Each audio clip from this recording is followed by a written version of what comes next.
Hey,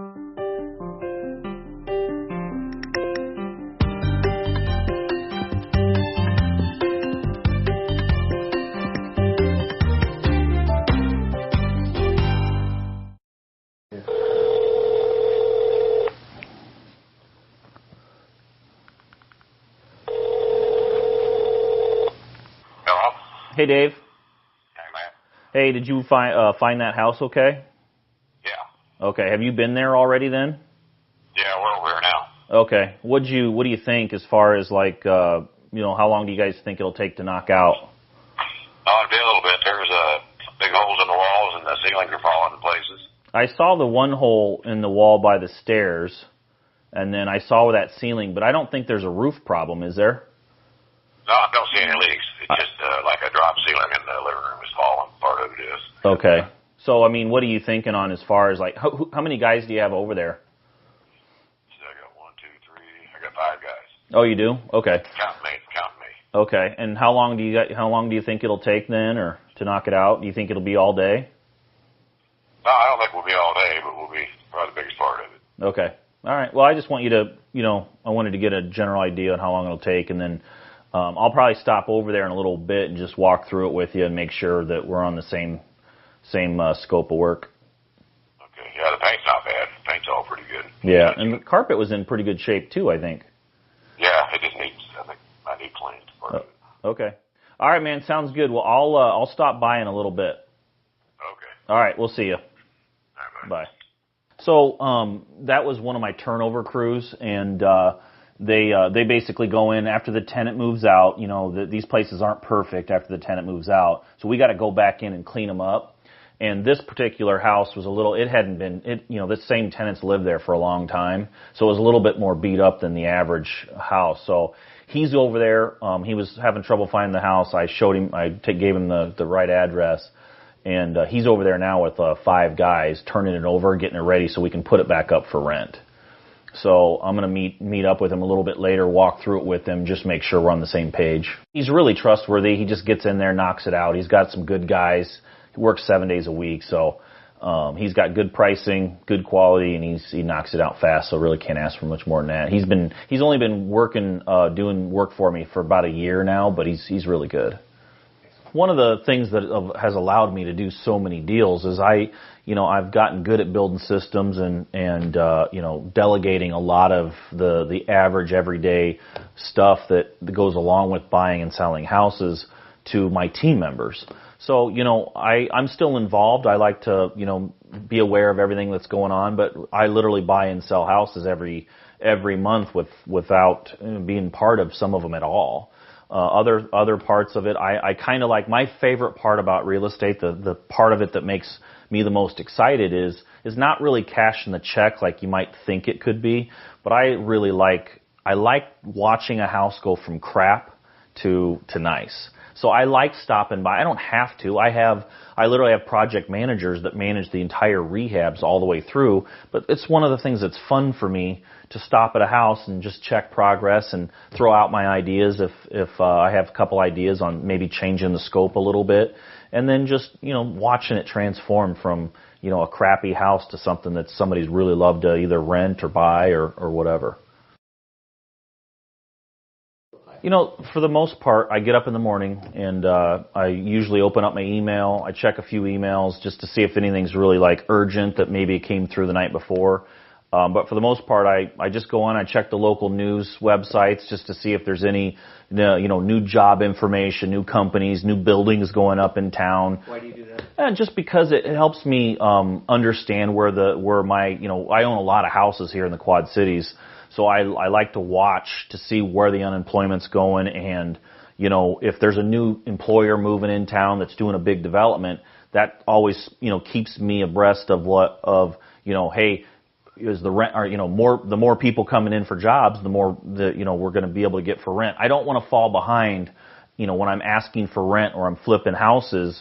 I don't want to fall behind and wake up 2 years later and my average rent's $200 a month too low. And that just helps me, literally I scan through these websites in maybe 5 minutes, just scan through them. I don't read, the garbage. I just go right to the business section and see what's happening so I can really understand what's going on around town. And so after you check your emails, what do you do then? So I usually go hit a workout, try to work out. We have here in the hotel, we have a gym downstairs. I can just shoot down there and, 5 minutes I'm down there, hit a 30 to 45 minute workout, come back up, eat breakfast and shower, and then I usually will maybe glance through a few more emails, and then I usually head out the door at that point and usually go to the office.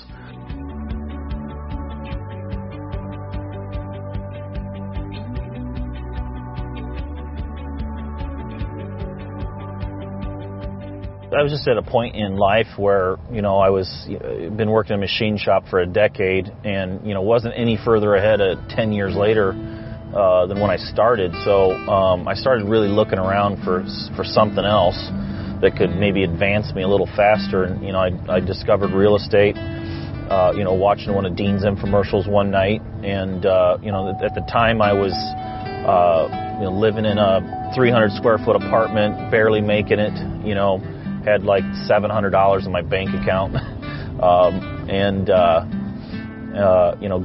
got started, and I started at the peak of the market, in 2005, and, when people were, selling houses for twice what they were worth, and it was very few foreclosures. It was a much harder deal back then than it is even now. So, but I learned, through the school of hard knocks, getting started at the top and was still doing deals every month. It kind of just progressed from there. A couple years in, I had 22 deals after the first 2 years, and then, third and fourth year just started to explode after that. So, that's kind of how I got started. I didn't have, my thought was, starting out, I was doing a lot of deals in comparison to the average person that starts, and I hit a roadblock at a couple deals in a month, and I literally told Dean at that point, I'm like, you can't physically do any more than a couple deals a month. And Dean, honestly I don't even know why he did, but he told me he would take one call. It was every Thursday. It happened to be Thursday. He called me like 9 o'clock in the morning, and he mentored me through about a half an hour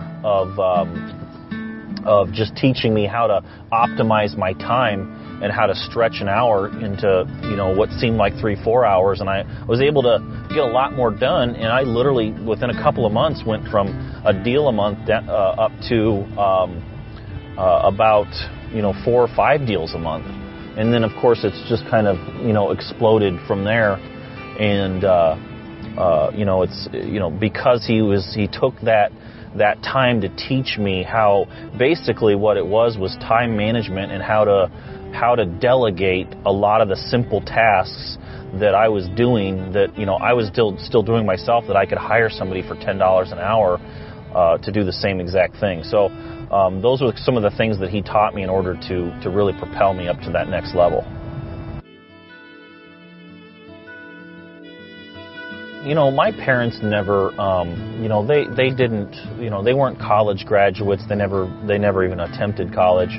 They're just hardworking, blue-collar people. And because, they had never been taught, formally taught like success principles or how to make money on a large scale or how those types of successful people live. So, parents hand down what they know. And, because I think my parents were they were basically the product of their parents who lived in the Great Depression during that time period when money was really tight and people they just did the scrimp and save type of mentality, and people worked at jobs. And, so because of that, my dad, his thing was, he always taught, hey, if you want to make more money, you work more hours. You go get a good job, you find the best job you can find that pays you the most dollars per hour, and you work that job really hard, never miss a day, and never turn down any overtime. If you can work holidays and make double time, do that. I mean, that's literally what the mindset was. And so I had to, when I got into real estate, you're no longer an employee, you're a business owner. And I had to reverse a lot of that thinking. And, that takes time. And But I got to the point where, I was able to do that and get to the point where I was taught never buy a house, always rent, because if something breaks, you don't have to pay to fix it. You make a phone call and the landlord comes and fixes it. To the point where I'm at now, it's like, buying a house, and if you buy that house right and you pay a low price and you rehab it for the right price, you're able to rent that property out for a positive cash flow. So instead of a house making you poorer, buying a house, it actually makes you wealthier. And, that's really the mindset I had to kind of reverse in order to get to the point where I was allowing myself to, buy a lot of houses and do a lot of deals and create wealth. So at one point, I was working at my machine shop job, and I'd been there. I'd started out, making a small amount starting wage at the company, and I worked really, really hard. And I got to the point where, I got a couple big raises, and then all of a sudden one year, my raises, instead of it was $1 or $2 an hour, I worked the entire year and I got a 10-cent an hour raise. And I couldn't understand it, because my income was, all of a sudden I was making $6 an hour. I made it to $10 an hour within a 3-year period. And now year 4, I'm making an extra 10 cents an hour, which is nothing. I was standing there one day thinking, I'm looking down the row of all of the people that are working at the company, and I was one of the younger ones, and there was a guy that was a couple machines down from me that had been there 20 years, and I realized at that point he was making the same amount of money as what I was. So at that point, it's like in 20 years, I'm going to be that guy making no more than I'm making right now. And I thought, I've got to make a change. I've got to do something to progress myself on a different level.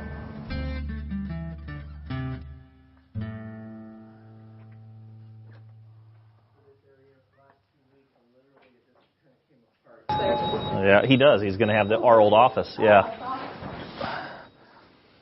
So we take up, about 3/4 of the building over here, and then this is something we're going to build out. So I just usually stop and talk. We got a lease signing going on right now, but we'll walk through and introduce some people here in a minute.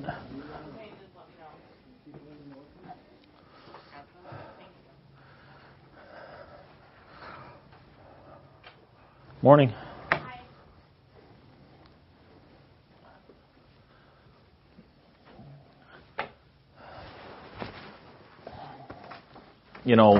It's funny because I've got this office, I've got all these employees now because we took over our own property management, plus, with me doing all my own deals, I try to delegate as much as I can. I'm not in the office every day, but a lot of times I'm in and I'm out real quick as I check on everybody. I own the building, so we just did a nice build out throughout the whole place. So I take up about 3/4 of the top floor here, and we're looking at building out the rest of it right now. But this whole build out's within the last 3 months or so. So it's kind of a nice place to come and work. One of the things I do every day is, I try to look at the leads that come in. We do a lot of direct mail, we do bandit signs, we do other things like that get people that don't have their houses listed to call us. So, for example, every morning I have Amanda, and Amanda sometimes will do this entire process for me. Other times I like to be involved and also do it as well. But we have these leads that come in from, say, direct mail or bandit signs, and those leads get driven to a call center because it's really important that you have a live person call.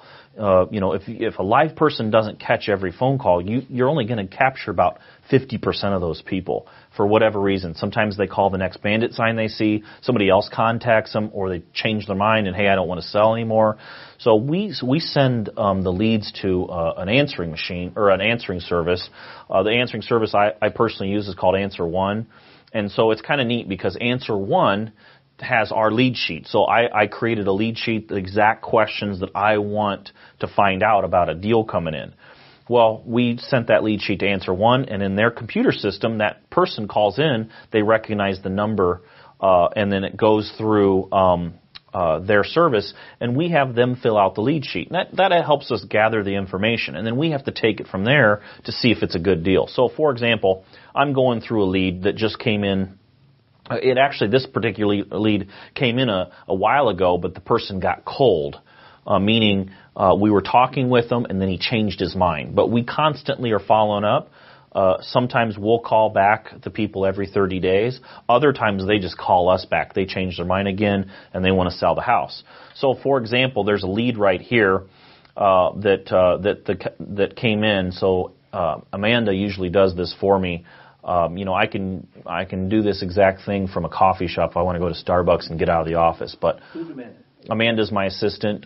She's an executive assistant. She's basically she does everything I need, but one of the things that she's really good at that I taught her how to do is she's kind of like another me. I taught her how to analyze deals, make offers, run comps, run the deal all the way through, have the title company make the contract. She handles the deal start to finish. There's a lot of deals I do every month now that she's involved that I never touch.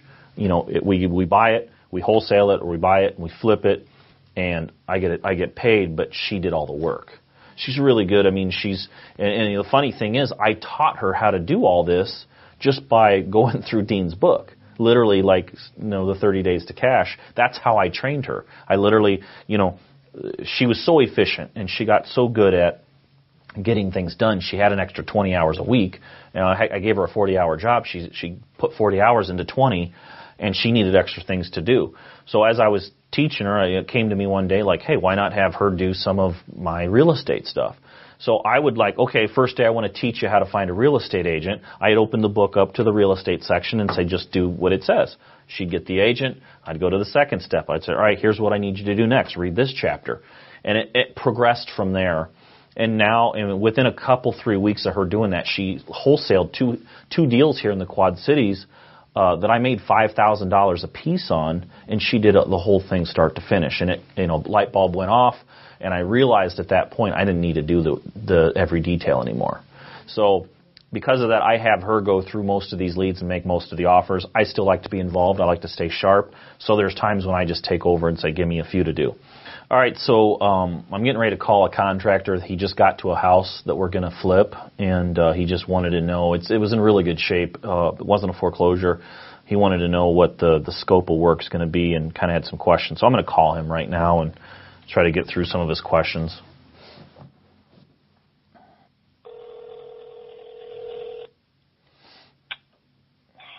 Hey, Matt, how you doing? Doing good. How are you doing? Not too bad. How were your holidays? Really good. Just got away for a few days. Yeah. So. Real. Yeah. So you're over at 1229 right now? Yeah, that's a pretty nice place. Yeah, that one is pretty nice. What are your thoughts? I mean, it's other than some updating, it's in pretty good shape. Mm-hmm. So, I mean, what did you have in mind? I was wondering because the owner had it painted right before we bought it, which is unusual. Mm-hmm. What are your thoughts on the paint? Just leave it? I mean, I hate the color, but I mean, it's done well. Yeah. What was the colors? I'm trying to remember. Can't remember off the top of my head. It's like a yellowish, like a real, I don't know how to describe it. It's like almost like an off-white. But yeah. Yeah. What? Okay, so if you go in the bathroom, you see where in the bathroom the shower. The thing I remember I wanted to do. There's no shower, so I wanted to build. They put new tile around the tub area though. So what I wanted to do is I wanted to extend up the shower so that we could put a shower in, and then use that same tile to tile around the entire shower. Okay. Yeah, I mean, we'd have to. They already created an edge, like on the top of the tile, so we'd have to chip away that the mortar right there, and then just take a look at it and and see. That was one thing I remember I want to do. I definitely want to put a shower in there, and I want it to be tile. And I don't want to tear all the other tile down since most of it's there. That's all brand new. Yeah, that's what I'm saying. It's done really well. I'm trying to think of the easiest, cheapest way to put a shower in here. You know what I'm saying? Yeah.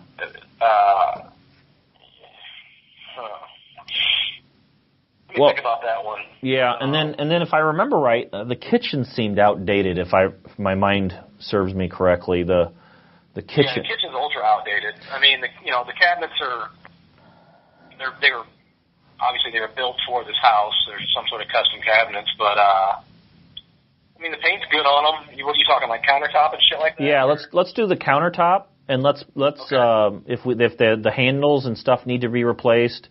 If they need painted or whatever, just, use your best. They got some newer stainless ones on here, actually. Okay. Yeah. So, not bad. Countertops, the appliances, remind me, are the appliances in bad shape, or they're even there? I can't remember. I think the fridge is nice. I mean, it looks like brand new inside. Okay. The stove's definitely a no-go. Okay. It doesn't light. So we'll get a new stove. And then, do you want to do a microwave too? Yeah, if you can, let's put a microwave in too, because there's not a lot of countertop space there. Yeah, I think I might be able to get a microwave in under this cabinet here. No, there's not a lot of countertop space here at all. In fact, there's very little, yeah. Okay. So you want to do countertop, probably stick a faucet on it, and you want to do a stove, microwave. Do you want to put... It's like, it's the same hardwood throughout the whole, first level. Well, actually, this is a single story. Never mind. Yeah. But the hardwood in the kitchen's a little beat up. You want to put some tile down? Yeah, we can throw some peeling sticks in over the top. I But think then I think it would make it look a lot better. Yeah, I remember that. Yeah, and then in the rest of the house, though, we'll leave those hardwoods. Oh yeah, the rest. Oh yeah. The floors are great. And then, the house for sure. And then, if I remember right, too, the basement needs painted out. I got that. Yeah. Okay. I saw that. Okay, and then I've got somebody coming over to do vinyl siding on the exterior too. Yeah. I mean, unless you guys want to bid it, I don't care. Let me take a look at it. I mean, yeah, I want to do it because it's got that old asphalt like brick looking stuff there that looks like crap. Oh yeah, it's like shingle. Yeah, I want to put vinyl siding on it. So. Okay. It's a possibility. Yeah, I mean, I've got siding crews, but if it's something that you guys want to do it, I'm more than willing to let you do that. So. So back to this bathroom again, then. I mean, are you pretty much set on having the entire surround being made of tile? Yeah, because it's already there. I'm saying what's already here for sure I want to keep, but I'm saying going up from that, there might be something we could do that'd be a little bit easier, and then maybe put a wand and have it hang rather than having to chop up. Yeah, I'm okay with doing that. And if you've got some ideas for the tile going above that line that they're already at, I'm totally okay for, as long as it looks good in the end, I'm good with it. Okay. Yeah. I feel like that would be a better idea. Otherwise, we'll have to bust up this tile that's right on the top, and then you're gonna have to get a plumber in here. Yeah. We can run the line up, and okay. But we could probably do something, and then just hang our wand up there. Yeah. And I'm good with that. Okay. Yeah, I'm good with that. Okay. Cool. So when are you guys gonna start?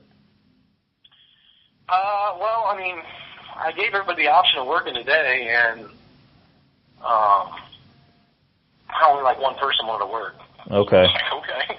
Whatever. So are you guys will probably start tomorrow? Yeah, for sure tomorrow. So I'm looking at this one, and then I'm gonna go look at that one in Rock Island. Okay. And then shoot me some numbers on it with your scope. Okay. On both. Brian keeps mentioning something to me about some place in Davenport. He said that you had my name next to it or something. Yeah, like that. don't worry about that one for now though. It's Okay. not a priority. The other two are priority. Okay. So what was your? What do you think about the paint then? You want to just leave the interior Yeah. paint? I mean, it's multiple colors. What the bathroom is like a light, like ocean blue. Right. One of the bedrooms is like like a light brownish color, and then the kitchen's red.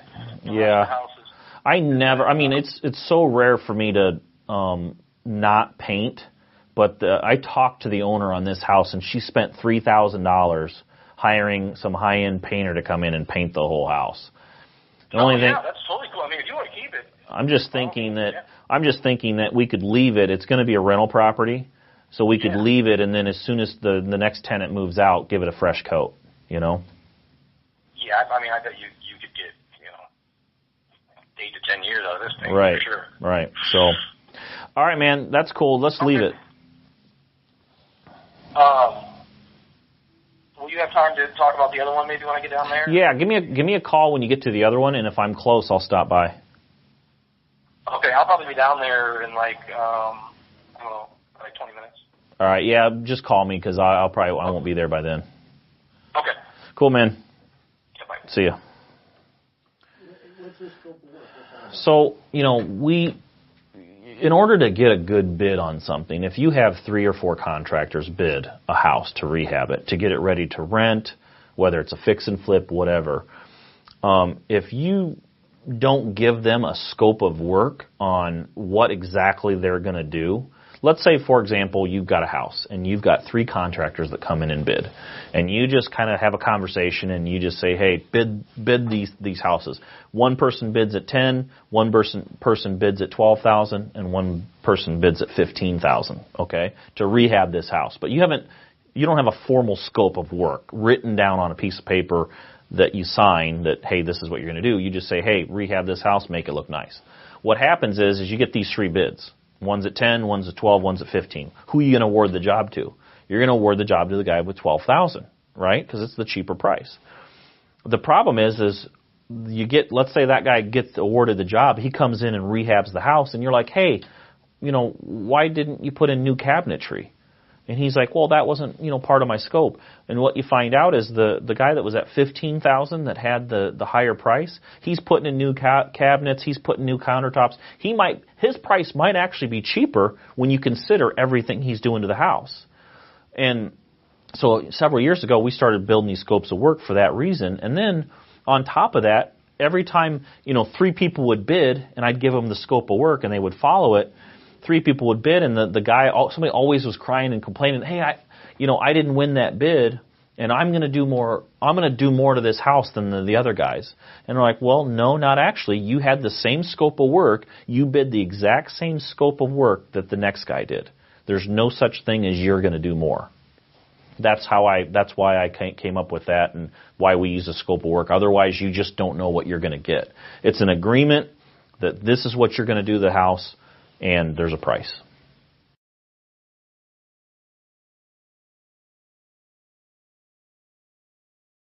All right, so I'm looking at some deals, and just to kind of recover, what we were talking about earlier is there's times when I do deals and they're rental properties. Okay, a rental property is going to have a different scope of work than a fix and flip. Okay, a rental property, it's not that they're that far apart. But with a fix and flip, you're doing upgraded light fixtures.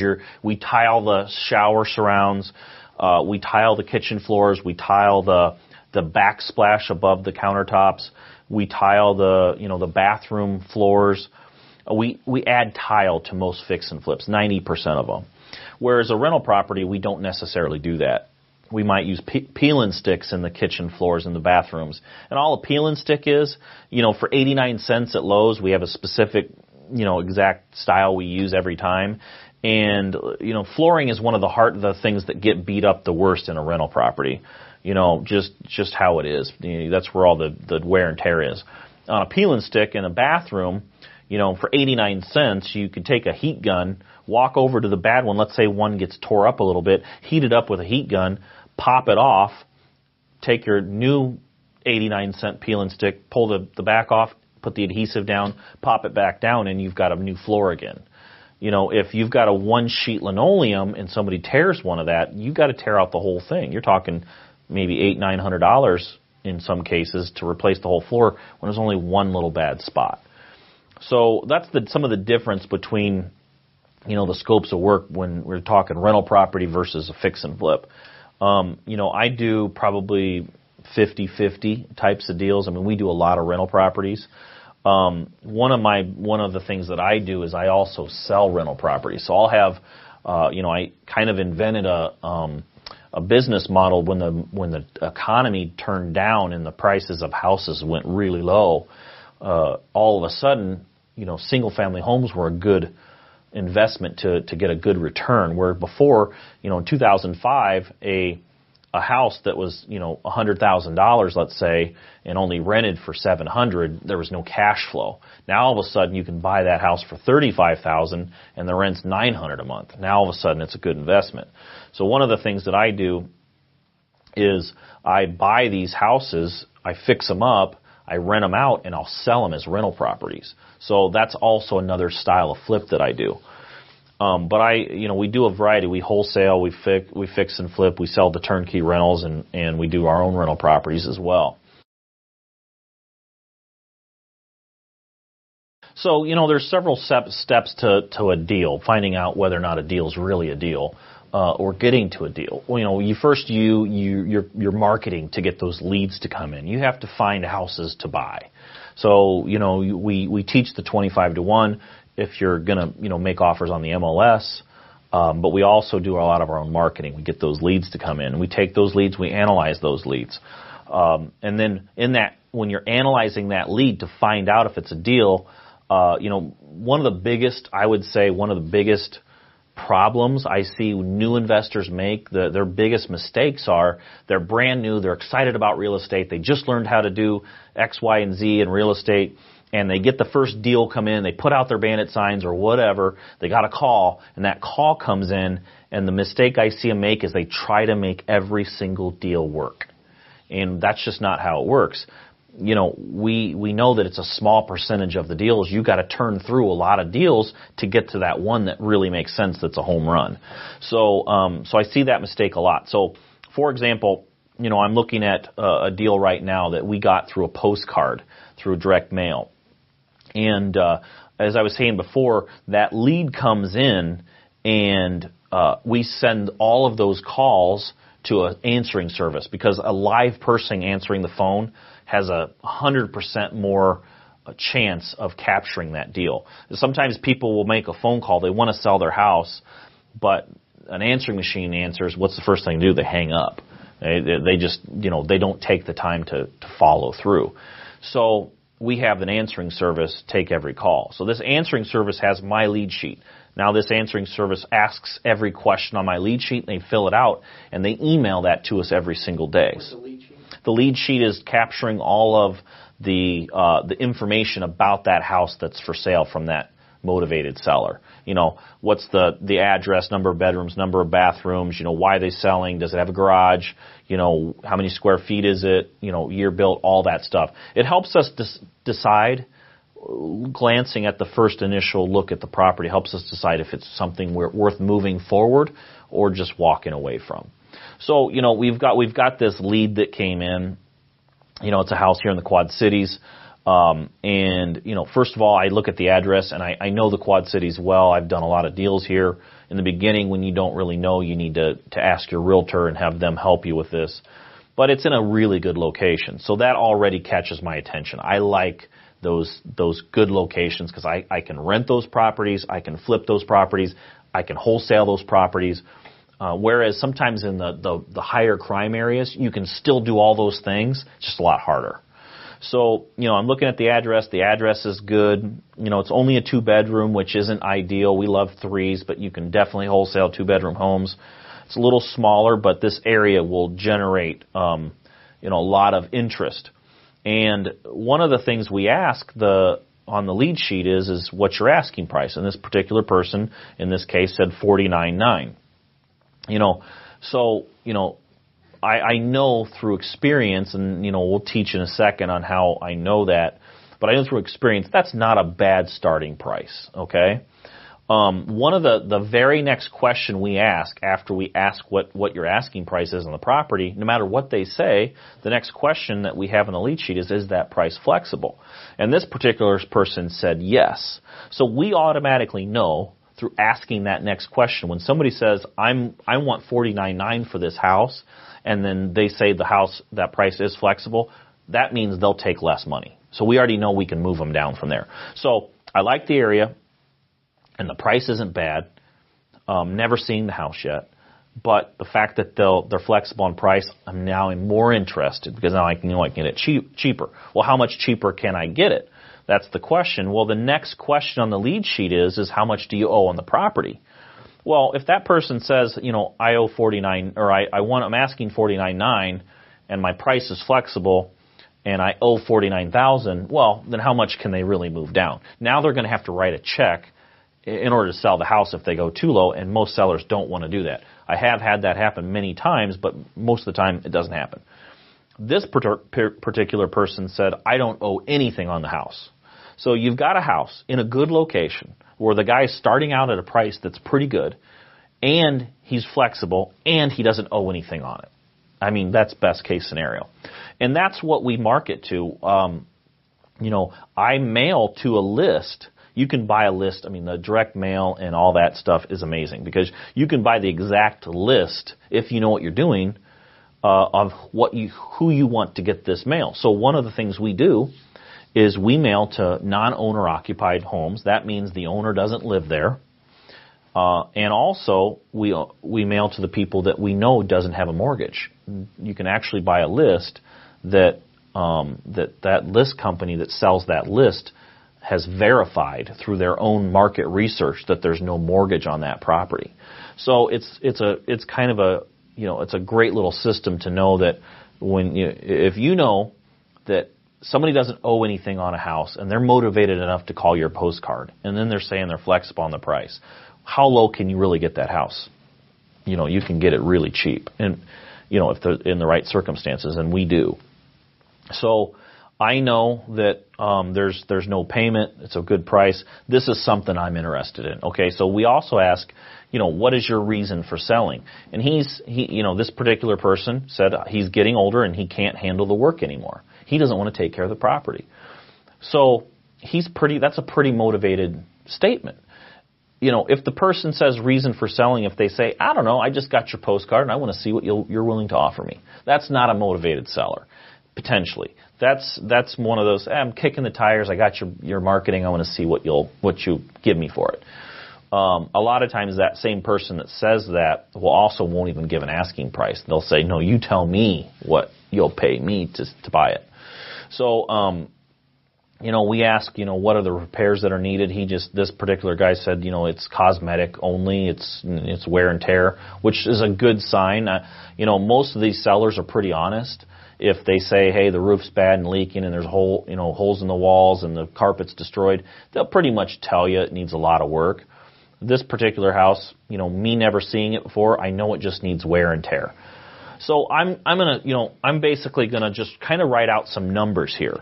So I know it's in a good location, I can get it for a good price, and the owner's motivated. So what happens is that lead then gets sent to Amanda, my assistant. She then takes that deal to the next level of filtering for me. I could do it myself, but, save time. I let her do it. One of the things we do is we just look up real quick because we haven't put any time or effort into this, right? We sent out a postcard. That person called. He called an answering service. We have no time or effort into this deal so far. Literally seconds. Right? Because even the mailing process, when you mail the postcards, all done online automatically. So we just quickly go on to Zillow.com, and we find out what the Zestimate is. Zillow has what they call their Zestimate. It's basically the estimate of the property. It's not accurate. It's just a benchmark. We're just looking to see what Zillow says it's worth. And I know in the Quad Cities, Zillow's not always right. They're off 10, 15% in some cases. Sometimes they're high, sometimes they're low. I do not, and I like to repeat myself on this, I do not base my purchase off of what the Zestimate is. But it does give me a quick glance to see what is the Zestimate compared to the asking price. And in this particular case, the Zestimate on this house is $127,000. Now, I know because of the location and the year built of this house, that number's probably not far off. Personally, those houses over there that are 2 bedrooms, they're worth about $119,900. And I know that from enough research. Now, had I not known that, and we're going to pull comps, I mean, we're going to verify what the true value is, because the second biggest mistake that every new investor makes is they don't figure out what the true value of a house is. They think it's this or they think it's that, or some realtor tells them this is what it's worth. There's only one way to figure it out. You have to run comps, and you have to do it right. You figure out what that's worth, and you dial that price in. That is what it is. What are comparables? The comparables are the way to define what the price of that house is worth. Basically, the way you figure out what a house value is you look at other houses that have already sold and compare those to your house. So we'll do that on this house. You know, before we ever buy anything, we verify it. We have Amanda do it, and we have another realtor do it, so we compare even them. Because that's how important it is. It's that important that I don't even take the realtor's word for it. I have somebody on my team pull comps, and I have a realtor do it, and we compare there, and we usually, you know, see who they're, you know, which houses are they comparing against, and kind of go from there. So, yeah, this house was built in 1976, so in the Quad Cities, that's a newer style house. Depending on where you're at in the country, you know, if you're in Las Vegas, you know, 1976 house is really old. They've built, you know, hundreds of thousands of houses since 2005. In the Quad Cities, when you have, this is an older area, there's a lot of homes here that are built in 1900, 1910, 1920, so built in 76, so that's good. And the Zestimate's 127. Now I know, and we'll verify this through comps, but I know that this house is probably closer to the 119.9. So I'm doing some quick math as I'm looking through what is a good deal. So, you know, if I take 119.9, which is what is the ARV, okay, the after repaired value, that means if I go in there and I fix this thing completely up, what is it worth? 119.9. Now I'll verify that with comps again. So I take that, I take the ARV, and this is a fix and flip style home, okay? I'll take the ARV times 0.85, okay? Basically what I'm doing in that particular case is I'm subtracting out 15% of the value. And that 15% accounts for, you know, I know when I resell it, I'm going to have to pay a realtor. That's 6%, right? So, you know, if that 15%, you know, 6% is the realtor cost on reselling it. You don't pay the realtor to buy it. You know, the seller does that, or in this case, there is no realtor involved because it was a postcard lead. But you got to resell it, that's 6%. You know that you're going to have 3% for closing costs. When you buy the house, there's closing costs involved. You know you'll have 3% in closing costs when you go to sell it. And then you know you're not probably going to get a full price offer in most cases. So you have a 3% in reduction of asking price. So if you add 6 plus 3 plus 3 plus 3, that's 15%. Rather than do that math every time, we just take it times 0.85. So I'll take 119.9 times 0.85, and that gives me, you know, 101,915. Okay, so I take that number, so that's going to be my net number minus I have to figure out what my rehab's going to be. Now, you know, I have to verify this. I'm going to actually go to the house, or I'll send somebody to the house.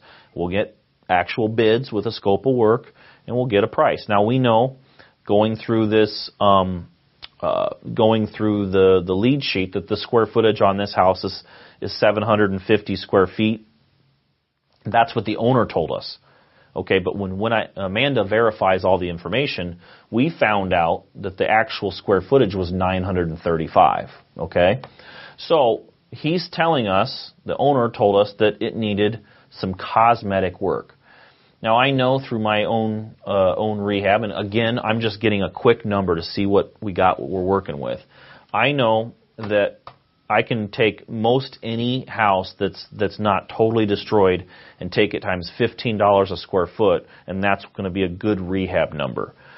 So I'll take 935 square feet times $15 a foot. and that comes out to right around $14,000. So I'm going to subtract out $14,000 from this number as my rehab number. Okay, so now let's figure out where we stand. If we're at 101,915 minus 14,000, we're at 87,915. Okay. Now we have to figure out, at that point, what is my profit? So I have to make money on this deal too. And if you don't count your profit as an expense in your formula, then you won't end up with any profit. Just how it is. It's one of those things you gotta count your profit as an expense. So I'll subtract it out. I like to make on average, I like to make at least 20% of whatever the ARV of the property is. So if I took, 119.9, times 20%, that's almost 24 grand. So I'm going to subtract out another 24,000 for my profit. And this is a fix and flip scenario. So now we take 87,915 minus 24,000. And I know through this that the maximum I can pay, this 63,000, is the max offer price. So I know I can't pay more than 63,915. Now, this is what's cool. This guy's asking price is 49.9. So I got I'm sitting with another 15 grand below what my max offer price is, and he's at 49.9. So in other words, this has got a pretty killer spread on it. And I'm not even saying that I can't buy it less than 49.9. He said his price was flexible. So at that point, I know that it's pretty likely that this is going to be one of those deals that I can do, that I can wholesale it if I want to wholesale it.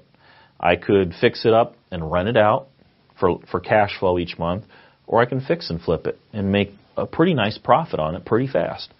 So, one of the things about it is in another previous email on this particular house, this guy had called back and he said he wasn't interested in selling it. Okay? But now he's calling us back again and saying, I want to sell this house again. So this deal went cold for, about a month. He called us back a month ago. So now I've got the opportunity to chase this deal again, and he's chasing us.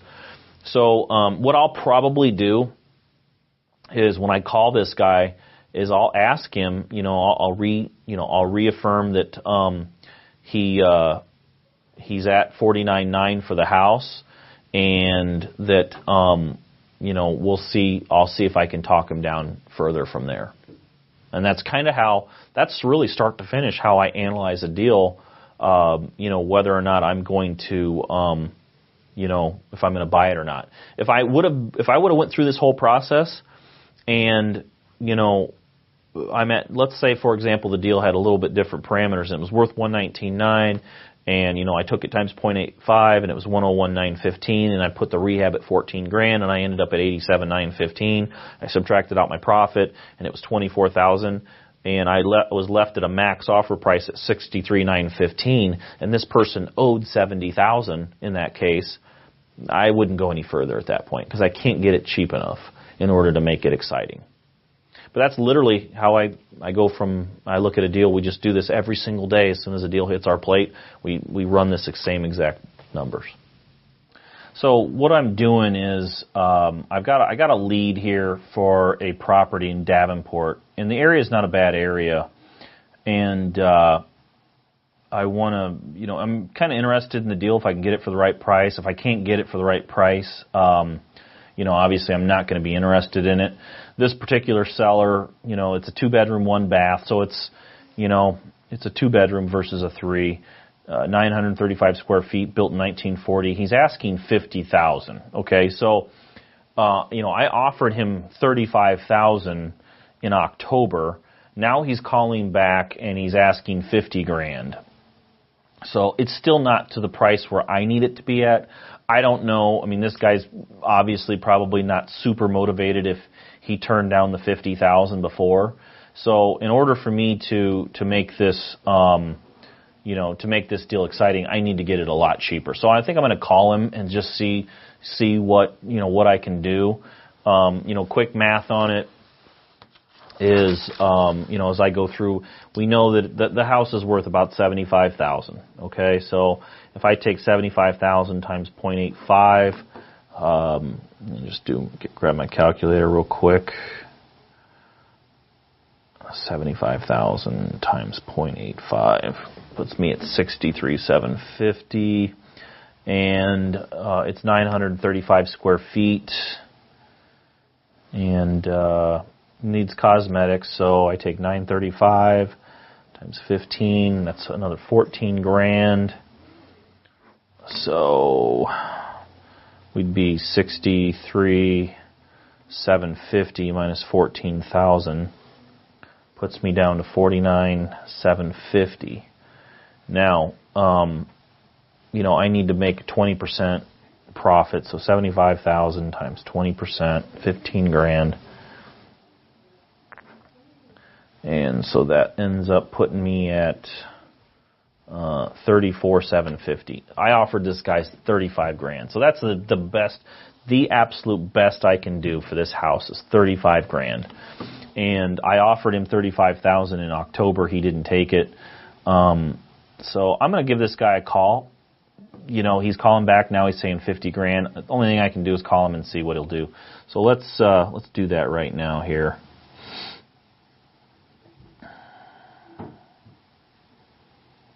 Let's see here. 563.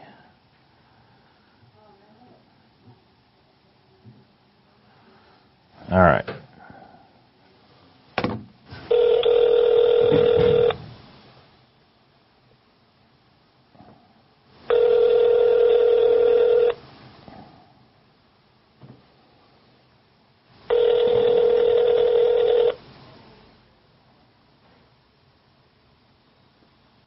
Hello?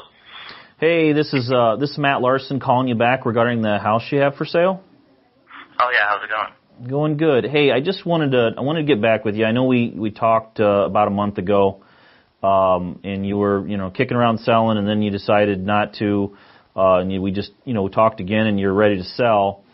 I wanted to dig a little bit deeper into price.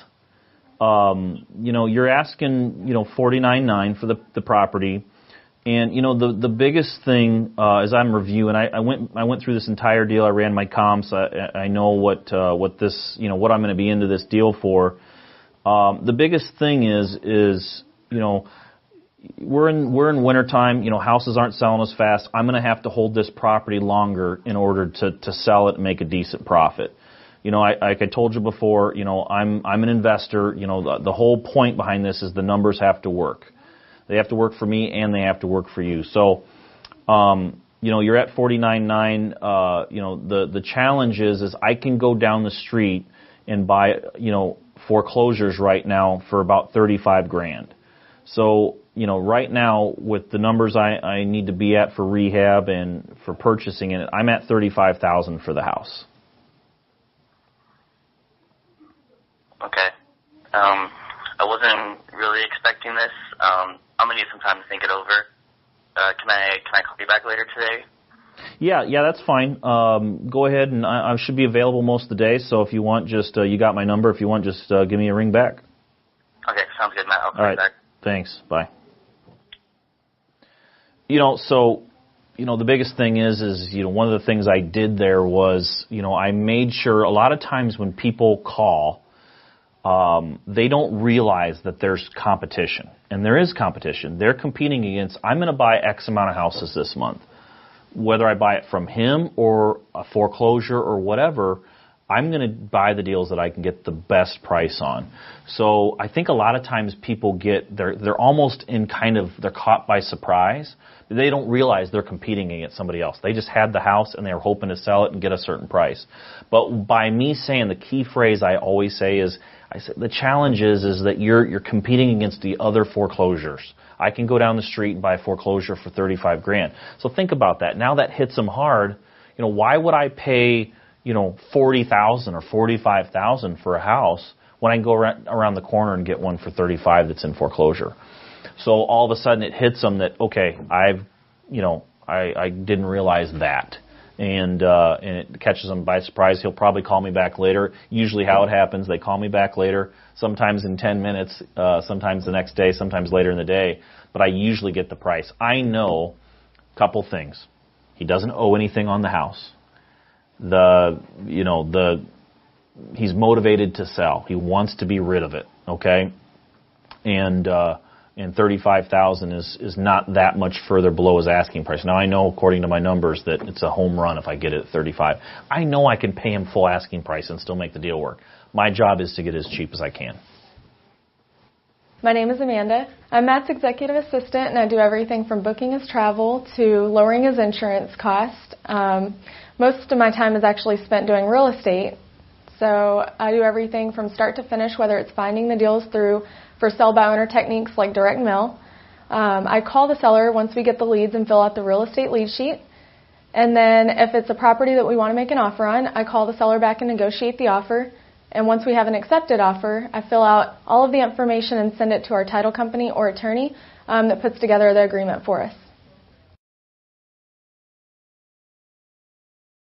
The real estate lead sheet is what I use anytime I get a lead for a seller that wants to sell a property. I take that sheet, usually by phone. I'll call the seller, and then all it is getting a description of the property. So we take down the seller's information and then go from there as far as, is it a single-family home? Is it a multi-family home? How many bedrooms? How many bathrooms? Does it have a garage or a basement? And then from there, we kind of start getting into the nitty-gritty as far as getting an idea of what we want to offer. So to do that, we find out what their asking price is, if they have a mortgage on the property, what the reason they're selling is, to find out what the motivation is behind that. And then after we fill out that entire lead sheet, we just let them know we'll get back to them, run our numbers. And then once I'm off the phone, that's when I go to all the different websites like Zillow, Trulia. I just kind of get an estimate. And you can also look at comps on those websites, which we do pretty often. And then once we get an idea of that, along with the repairs that they stated on the phone call, we kind of get an idea of what we want to offer and call them back with that offer.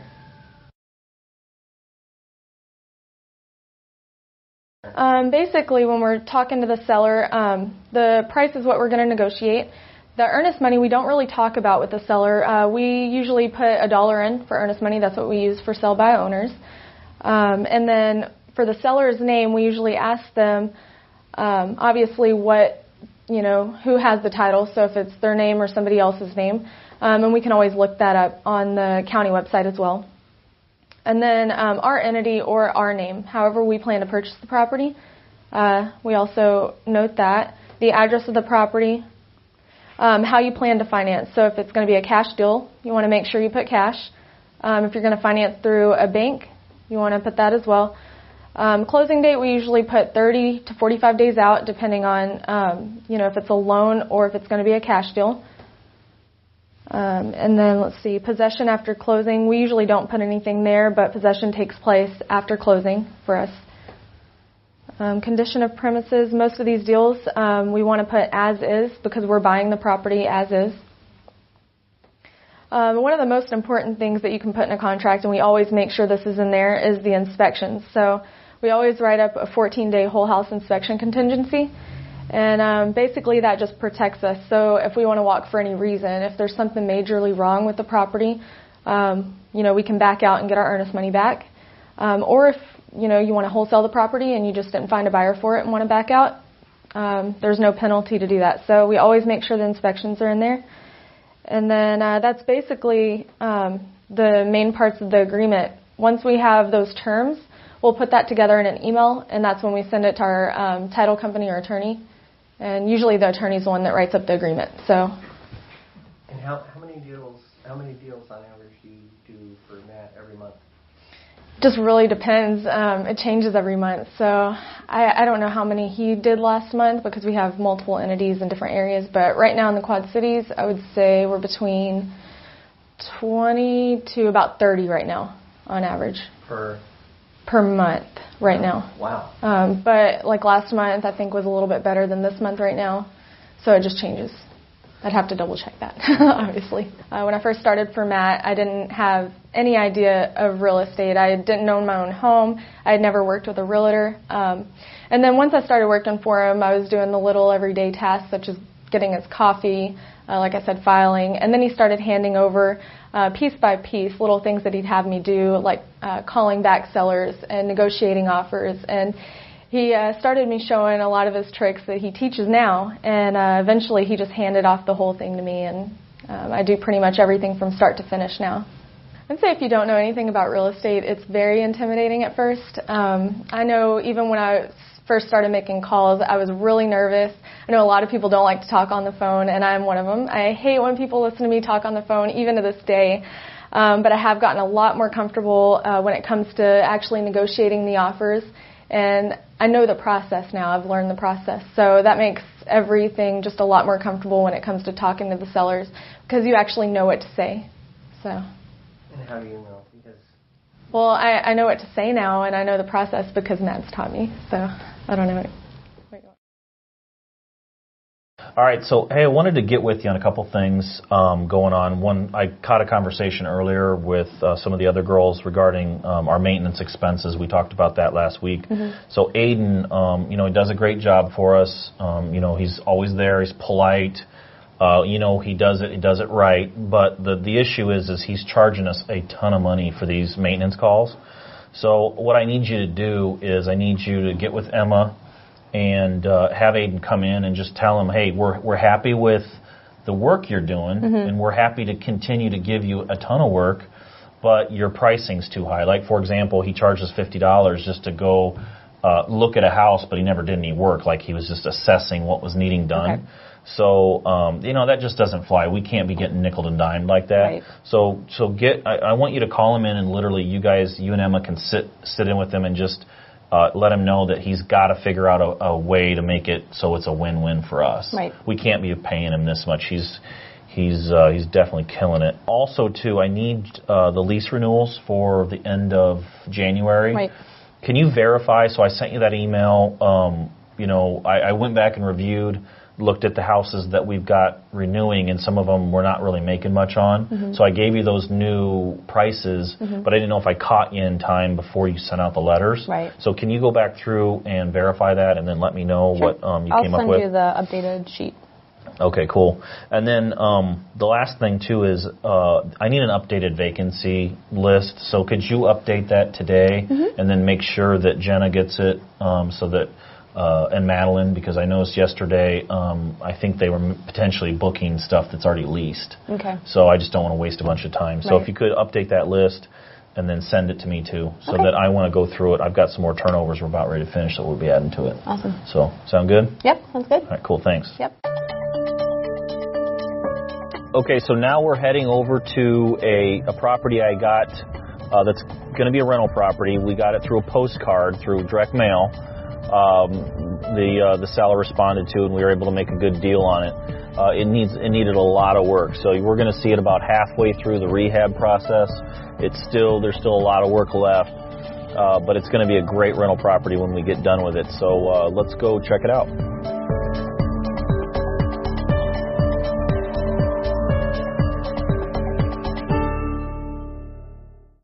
All right, so it's not even lunchtime yet. We're getting ready to go through a house. This is a rental property. We're in rehab phase of it. We've already looked at leads, called leads back, talked to some potential sellers, talked to my team. We've gotten a ton of stuff done, and it's not even noon. So we're going to go into this house and start looking around. It's mid-rehab, probably be done in about a week, and I'll start showing you guys some of the stuff that we do during rehab process.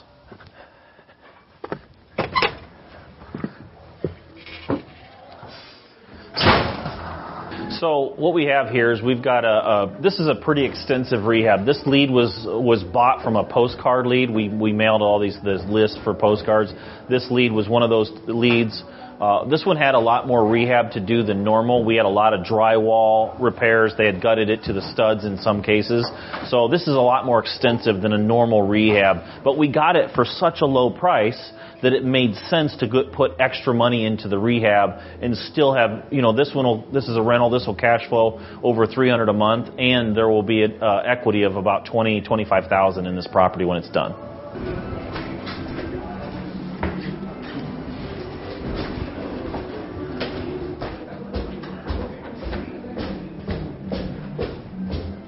So, like, for example, in here, you'll notice that we studded out this whole wall. The reason we did that is because we want to put more cabinetry all the way across.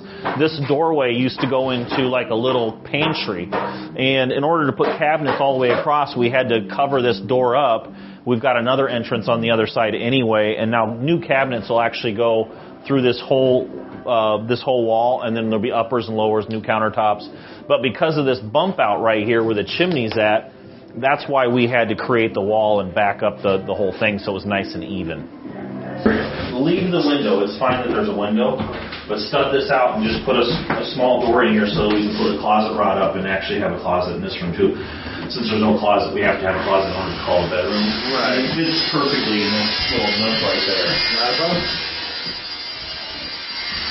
So, obviously this room is, we've got a lot of stuff stored in here, but this room's actually almost done. You can see what our finished paint colors are. Generally speaking, we paint the trim white. We use what's called accessible beige from Sherwin-Williams for our tan color. We paint the ceilings are white. You can see we got some touch up there. We put the little dome lights in. So we've got to still go through. You'll see here the windows. This window still needs to be replaced. So does that one. But they do that at the very end. So this will give you an idea of what it'll look like towards the end. They're finishing this upstairs and they're moving downstairs to get a little more aggressive down there. So.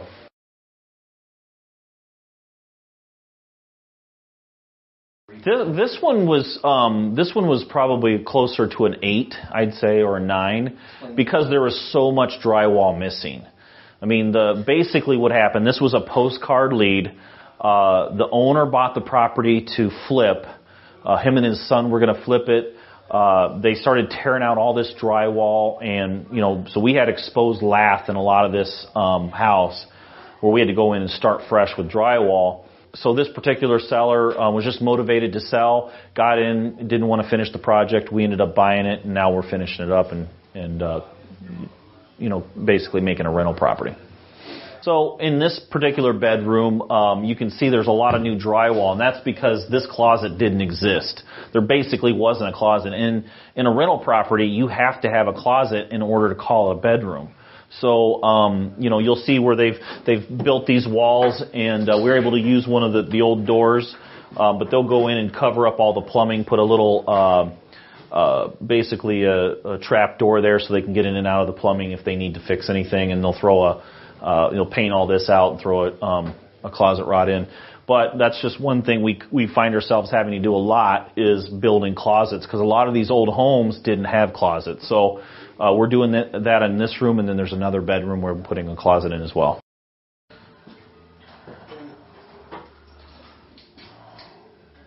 So what I want to do, so we've got this room doesn't have a closet. We've got to have a closet in order to call it a bedroom. So what I want to do is, so we've got our light switch here, and we've got our window. I don't want to go through the trouble of taking the window out and covering it over and all that. We don't need to do that. We can leave it open. We'll end up throwing a blind in there and close it so that nobody can see in. But I want to stud a wall out here right on the other side of this light switch, so we still have access to the light switch, and then just put a door in here and throw up a closet rod so we can use it, create a bed. Like a bifold door? Or? You can do a bifold if you want. Okay. For as small as it is. Yeah. So just do that so we actually have a closet in this bedroom. Okay. Sound good? Yes, sir. No problem. Cool. Thanks. So in the very beginning, this deal would have been probably scared me because it's so extensive. But now, this type of thing I don't lose a bit of sleep over it because I've got the right project managers running this project. I've got rehab teams that have done a lot of houses for me.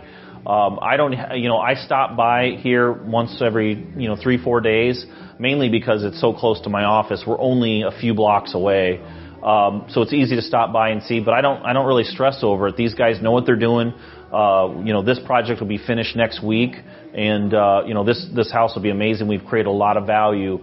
So the thing about it, when you find some of these houses that need a lot of work, they need new drywall and walls replaced and closets built and new kitchens built out. generally speaking, you need to get those at a really significant discount, and you're able to do that in most cases because of the significant amount of work. Most investors won't touch a project like this because it's just too involved, and it would take them a year to turn it over, where we're getting it done in about 30 days. So again, it's the right teams, it's the right systems, and makes something like this no big deal. So I think we're ready to take off. We're going to head down to the next property.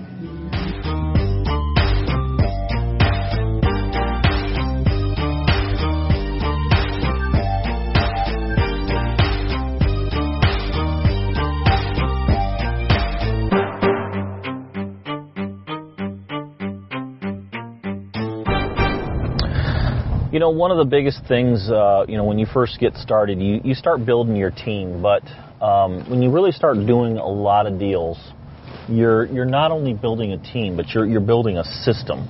And, that's how I'm able to make sure that the end result, whether it be a rental property or a wholesale deal or a fix and flip, the end result's very predictable. When we're doing a fix and flip, a lot of times I get asked the question, how do you maintain budget? How do you stay within your numbers? And it really just comes back to the team that I've built, and we're talking from contractors, electricians, plumbers, HVAC, carpet guys and carpenters, roofers, siders, people that put in the windows, realtors,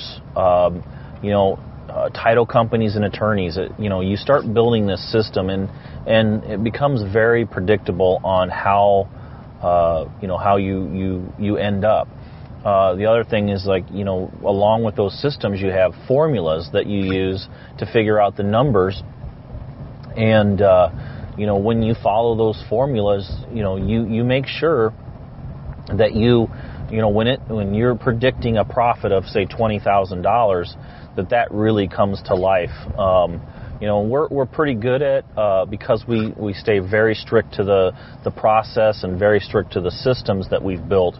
We're very good at landing right where we think we will when we're doing as many deals as we're doing. I think when you're doing one or two deals, you don't have to have a system in place as much so as when you're doing 5, 10, 15, 20 plus deals a month, because then it really relies on a system and a predictable method to make sure that you do things right. I mean, think about it. If you're doing one deal a month and you mess up and you end up, let's say you didn't follow the formulas and you didn't do the things we teach you, and you mess up and say you lost $1,000. Well, not going to kill you, but it's definitely not desirable. Well, imagine you've got 20 deals going that month and you lost $1,000 on every one of them because you didn't follow the system and didn't do what we teach. All of a sudden, negative $20,000 for the month is a pretty bad situation. So the more, it's kind of like a wheel. If you've got a flat tire and you're driving down the road and you're driving at 5 miles an hour, you may not even hardly realize that you have a flat tire. But if you're going 100 miles an hour, all of a sudden that flat tire, it's going to come off that car and you're going to wreck.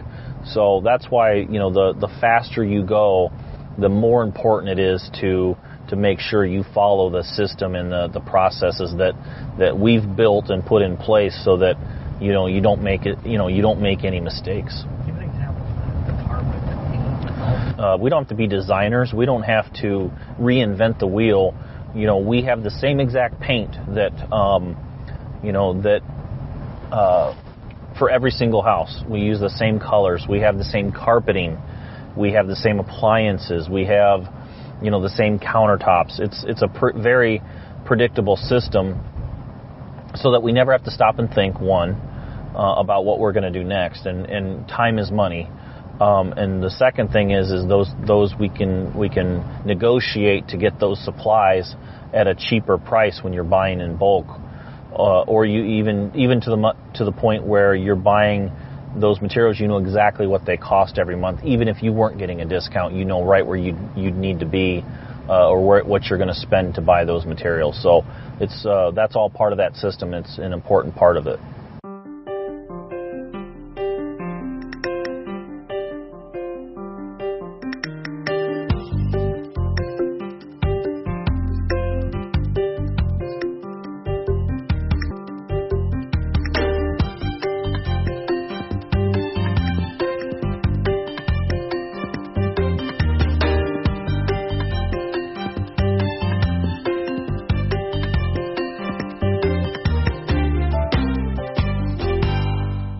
I think one of the biggest ones is, if they're going to do a fix and flip or a rental property, they over-improve the property, especially in a fix and flip. They'll watch, a TV show, and in that TV show they're putting all this money into granite countertops and, all this, upgraded appliances and super expensive light fixtures and faucets when, you really need to look around the neighborhood and find out what the neighborhood's really doing.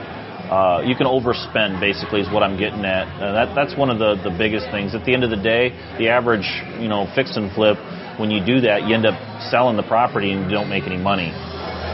What's another one? Another one is falling in love with the property. I see this a lot where somebody they're going to do a fix and flip. They rehab it as a fix and flip. They end up falling in love, and they keep it as a rental now because they don't want to sell it. And then now at that point, since they're not selling it, it won't cash flow because they have put too much money into it. You got to start with an exit strategy, and you got to follow through with that exit strategy. Another one I see that's very common is somebody will walk into a property. It stinks. It's tore up. There's holes in the walls. The carpet's destroyed. The exterior looks really bad. Trees are overgrown. Grass is overgrown. So they won't buy that property. They'll end up saying, this thing is in too bad of shape. I'm not gonna buy it. They're literally expecting to walk into a pristine property and trying to create value out of something like that. You really have to imagine what it's going to be like at the end, not the shape it's in now. We want to buy those properties that are in really bad shape. One of the biggest things too is somebody will spend money on education, go through every course, read the books, watch the videos, and then they again and again and again, and they've seen the stuff 3-4 times, but they still never pull the trigger and make that first offer. Because I still think that at that point they have the education, they understand what the process is, but they don't think that they can do it, or that it's not going to work, or they're going to make a mistake. I mean, mistakes are inevitable. You're going to make mistakes. It's just controlling the mistake and really making sure that you understand that you can make mistakes and still end up making a profit. That happens all the time. Nothing really works out exactly perfect every time. There's always things that come up that are gonna force you to maybe move or shift in another direction and to finalize the deal. So I'd rather tell people, I'm like the guy that jumps out of the airplane and tries to build the parachute on the way down. It's really kind of like the ready, fire, aim strategy, and really that's something that really works well in real estate. You can't wait around and hope that everything's going to be perfect. You have to take action and just get started and then shift with any challenges that come up.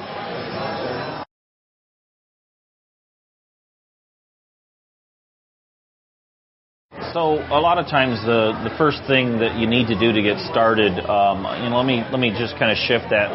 What people think they do, what people think that they need to do to get started is, they almost use the process of getting started as a way to defer the actual steps they need to take. For example, some people will waste time thinking that, okay, in order to get started, I got to form this LLC and get all that in place, and get this special business card that takes 3 weeks to order and get that in place, and talk to this person and get that person in place, and all these pieces. They try to build the entire puzzle before they actually really should start putting the pieces together. So the first thing to do, especially if you're wholesaling, is you go out there and build a buyer's list. I mean that really kind of sets the whole belief system in concrete when you know that you've got a bunch of people that are actually want to buy the properties that you can find for them.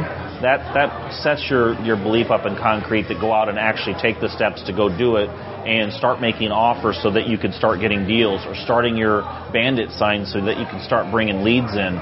So if you're wholesaling, definitely get the buyer's list going because that does really affect your belief. And belief controls, it's really the thermostat for everything that you do in your whole real estate investing career.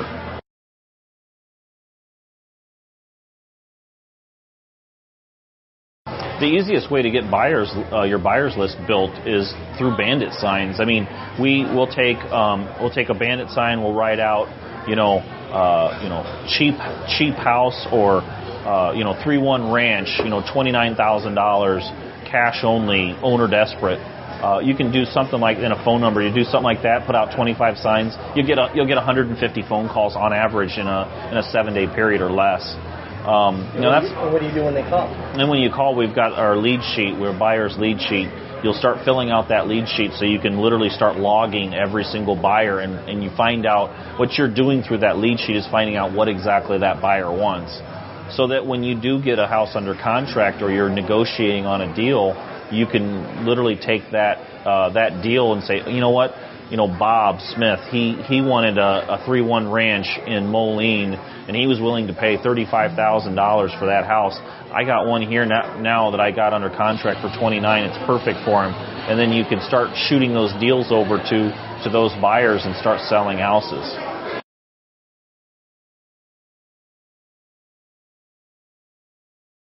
Yeah, so when you set those bandit signs out and the calls start coming in, you've got a lead sheet, a buyer's lead sheet that you can start saying. But it's really simple. It's like that person calls if you don't have a deal yet to sell, and this is kind of like a ghost ad. And a ghost ad is just the house doesn't exist, but you're using it as a way to lure in people to call. I mean, all you're doing is, basically saying, I always say, hey, I apologize, but I kind of jumped ahead of myself. I'm working on the deal. I don't have it under contract yet, but let me get some more information from you to make sure that when I get this under contract, I present it to you the right way. And when you just go through, fill out their name and phone number and the buyer's lead sheet on what they want, what they'll spend, how they pay cash for it, how fast they can close, how many deals do they want per year. And you'll get a really good idea on how to actually proceed once you get a deal under contract.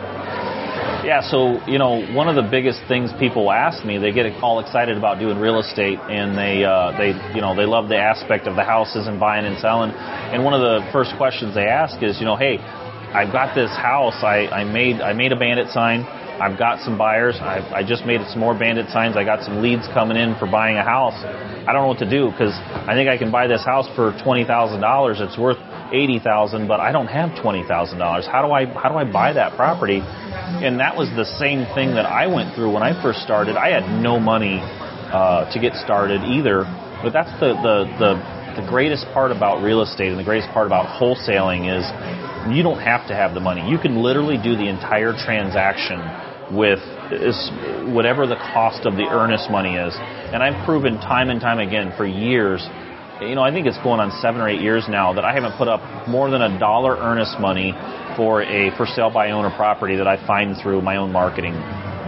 So imagine you buy a property for, that's worth $80,000. You get it for $20,000. You put up $1 earnest money. You get it locked up under contract. You have your buyers, and you present the deal to the buyer. The buyer says they want it. You mark up the deal $5,000 to $10,000, whatever the deal will allow. Let's say it's $5,000. You assign that contract to that buyer. They write you out a check for $5,000, and then you close that deal. You just made $5,000 out of thin air. It really is that simplistic. I mean, it's so unusual for me to put up earnest money on a deal that's listed or that's not listed on the MLS that I find through my own marketing. It's just been so many years since I've done it, I can't even remember the last time. So I think once you can get over that hurdle that you really can do real estate without using money, really there's no limit to how many you can do. It's really how many leads can you generate, and how many buyers can you generate, and how many people can you match up with those deals. You could really do an unlimited amount of real estate every month, and that's something that we've proven time and time again. How many deals have you done like that? Total? How many deals? I mean, I've done thousands of deals over time, but wholesaling deals. I mean, we've hit 20 plus in a month wholesaling many times.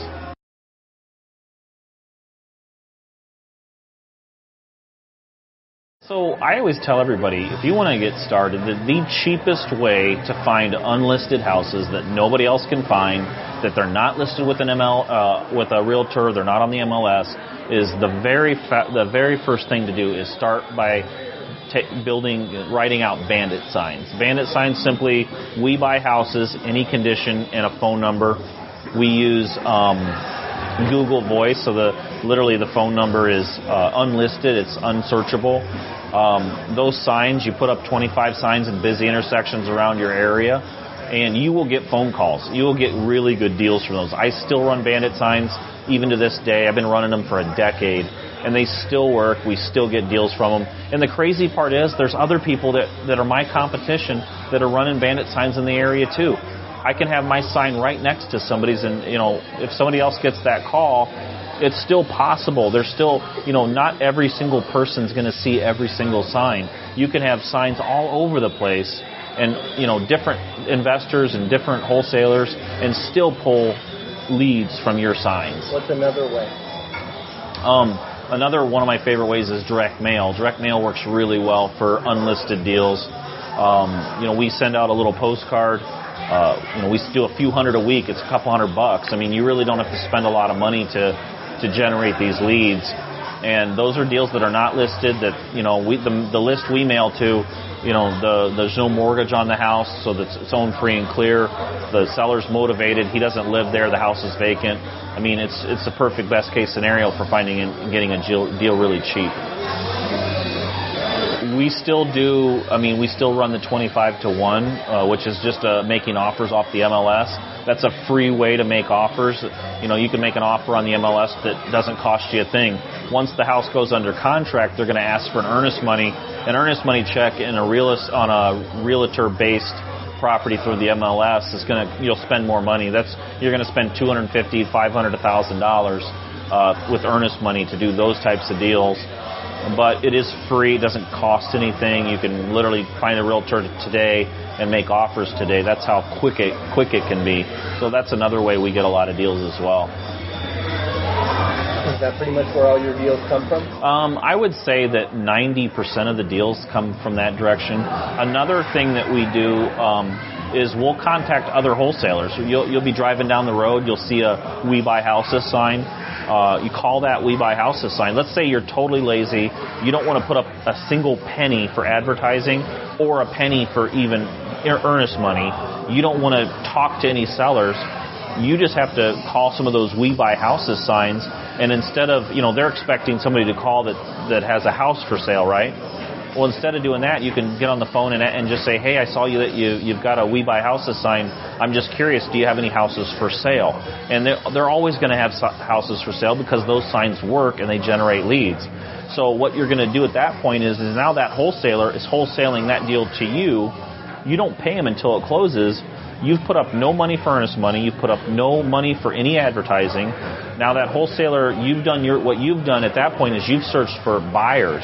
Now you take that deal that you have nothing invested in and negotiate the lowest possible price you can, mark it up $3,000 to $5,000 and try to wholesale it to your list and literally assign it to you, and then you assign it to your buyer. I've done that many, many times, and it's the only way I know of to literally do a deal without even putting up a penny of your own money.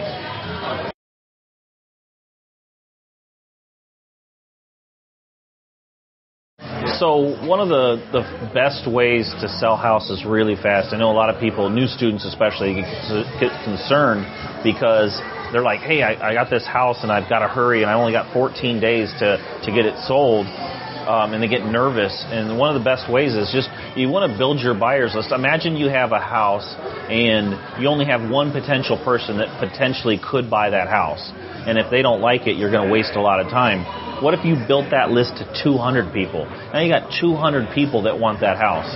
You basically create a feeding frenzy so that you're getting multiple offer situations and that house closes really fast. Imagine getting 10 really good offers on that property and you take the one that the guy can close in 2 days. I mean, that's kind of what we do is we build the buyers list, which especially right now is fairly easy to do because real estate's really cool and it's in high demand. So you build your buyer's list, you create multiple offer situations, and you pick the guy that's going to give you the highest price that can close the fastest. Okay, so now we're heading over to one of my rental properties, and this particular property, tenant just moved out of. It needs to be cleaned up. It hasn't had the same tenant for quite a while. So we're going to meet the rehab turnover crew. We call them turnovers. Crew over there. We're going to just make sure that we're on the same scope of work. Generally, I try to get these turnovers done for the cost of the deposit. That way it doesn't cost me anything out of pocket to get them ready to rent again. So we're going to head over there right now. We'll head that way.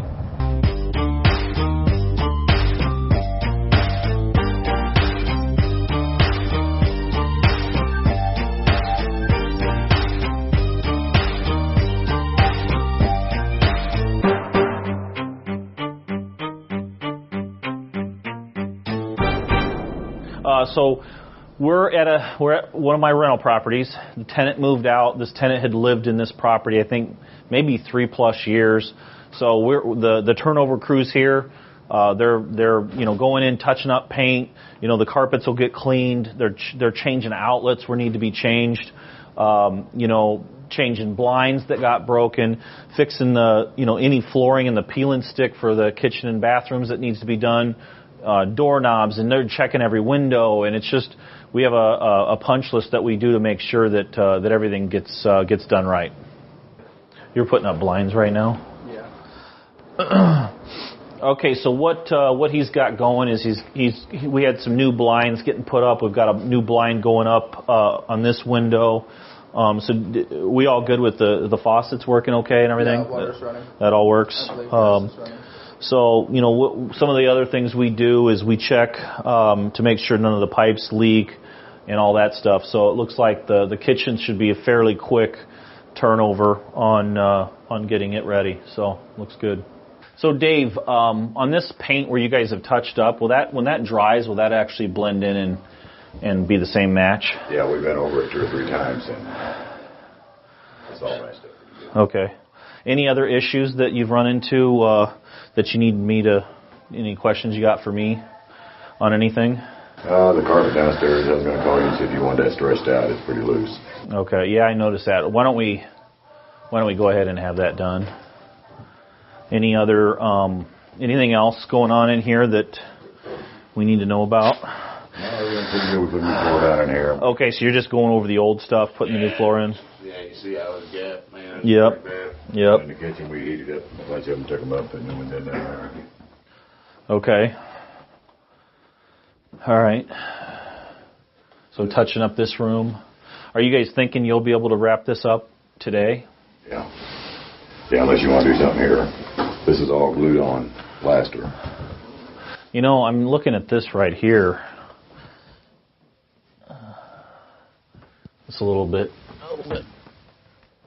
Oh, so you've caulked that in? Yeah, it's all glued in.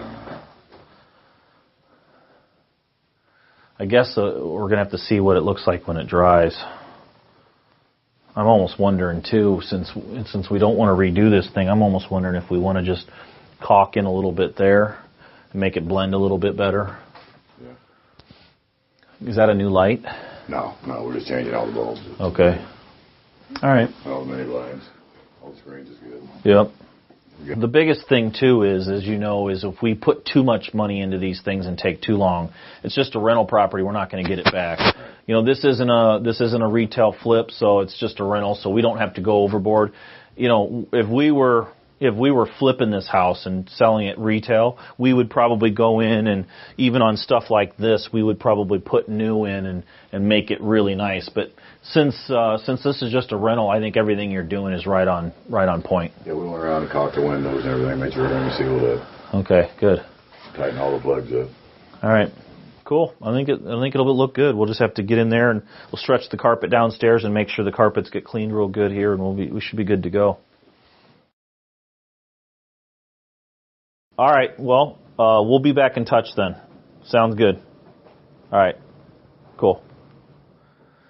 Well, that was the guy we talked to earlier. It looks like $35,000 is going to work. It's not a done deal yet, but it looks pretty good. So we should be able to wrap that up in the next few days and got another deal.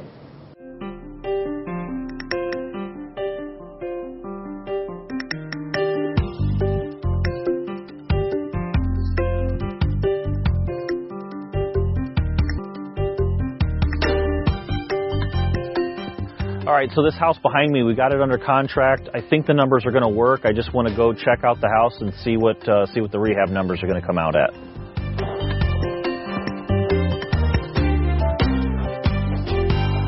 All right, so I wanted to just walk through this house and show you some of the things that I'm going to do as far as rehab goes. Now, you'll notice that, the paint is just, if this house hasn't been painted in 10 years, it's just all white. You can see down there on that wall where whoever lived here smoked.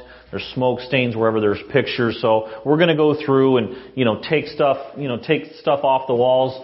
Anywhere that you see a crack or an imperfection, we'll mud and sand that, fix those imperfections. We're going to, repaint the whole thing. We're going to use our accessible beige that we use. The trim on all of the windows will be white. You'll notice that these windows are actually newer windows. These are a vinyl dual pane replacement window. That right there is, every time I see a new window, I know I'm going to save $250. So the flooring, we'll throw in some new carpet on the flooring. You can tell that these floors are really old and beat up. And stuff like new outlets and switches. You'll see where these ceiling fans need to go. We'll throw in some new ceiling fans, replace those. And then you got this kitchen in here. A great big kitchen, huge kitchen. And, we'll end up throwing some new cabinets in or painting these cabinets, throw a new countertop on it, throw a new faucet in. And, here, we'll have a new stove with a microwave over the top, got a little pantry area in there. And then some of the other types of things that we do, again, we do the outlets and switches, but all of the doorknobs that you see that are gold, like a brass colored knob, we get rid of all those. We go with a brushed nickel type, doorknobs, and all the hardware is brushed nickel. And if you see, a door that's tore up, we'll end up just replacing the door. You can buy a door fairly cheap and make it look like new. And then in the bathroom, so all this flooring in the kitchen, we've got our peeling sticks that we saw at the last property. We'll go right over the top, or we'll peel those off and put underlayment on and go with that new peeling stick. The same within here. You'll put some new flooring in. This vanity will get torn out. The mirror will get torn out, and all that will be replaced. And you've got your shower. We'll throw in some new shower valves and some new shower heads, new light. A lot of times I get rid of the door, these metal doors, because they're just a maintenance nightmare. They're hard to use, so we tear those out, put a shower curtain in, and then we throw in a new toilet. And it's pretty basic stuff. This is going to be a rental property, so it's not, we don't need to totally deck this thing out and spend too much money. This is going to be a rental. It's going to rent for $775 a month, and that, and because of that, we want to make sure that we rehab it accordingly. So, some of the other things that we do, bedrooms. You'll notice these bedrooms have this paneling. And this paneling, I don't know if you can really see it very well, but this paneling is all broken. So we'll peel that paneling off and throw some drywall up there, make the walls halfway decent. It'll last forever. So, again, stuff like this, you see, this door, you don't need a door like with a deadbolt on a bedroom door. So we'll throw a new door in here, new switches, smoke detectors in every room, and carbon monoxide detectors were needed. And then the same with this room here. You got this old crappy paneling. We'll tear that off. We'll repair that. Have drywall there. Paint the closets out. Make sure everything's nice and uniform. My typical rehab crews can knock out a rehab of something of this similar scope of work in about 2 weeks on this property. And we'd probably be right around the $15,000 range to make this thing rent ready and to meet code. The one thing that we can't see because it snowed. I was here the other day, and the roof's got snow on it, so we'll have to the roof. I know that you can't see it now because the snow's on top of it, but the roof's bad, so we'll have to replace the roof. And I'll spend about $5,000 on the new roof. So that pretty much sums up what we're going to end up doing to this property. I mean, at the end of the day, the after pictures are going to be pretty amazing.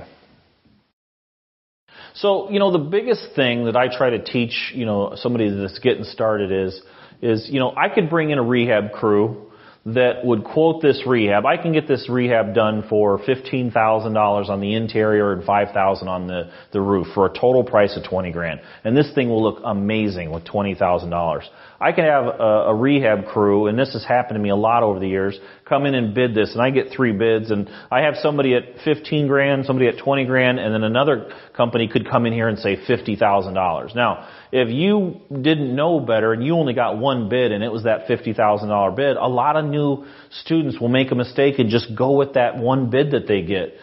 And, I've taken those crews that quote something at $50,000 and I get it done for $15,000, and I'll take that crew and I'll be like, you guys really need to break down what you're misquoting here.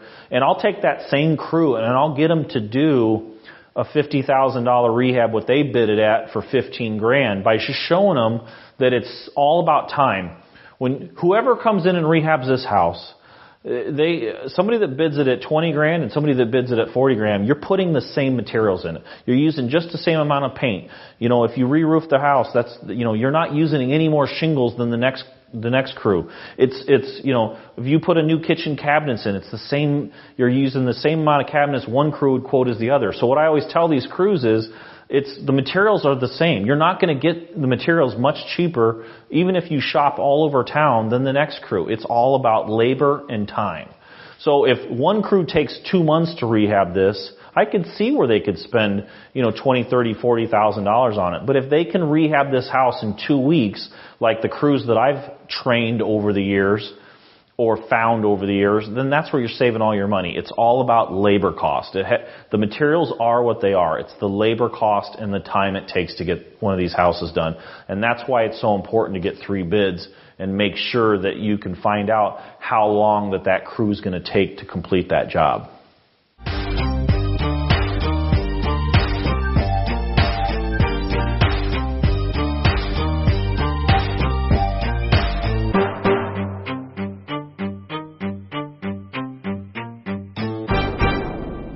All right, so we got to my real estate agent's office. I'm going to be meeting with Diane, my realtor, and Katie, her broker.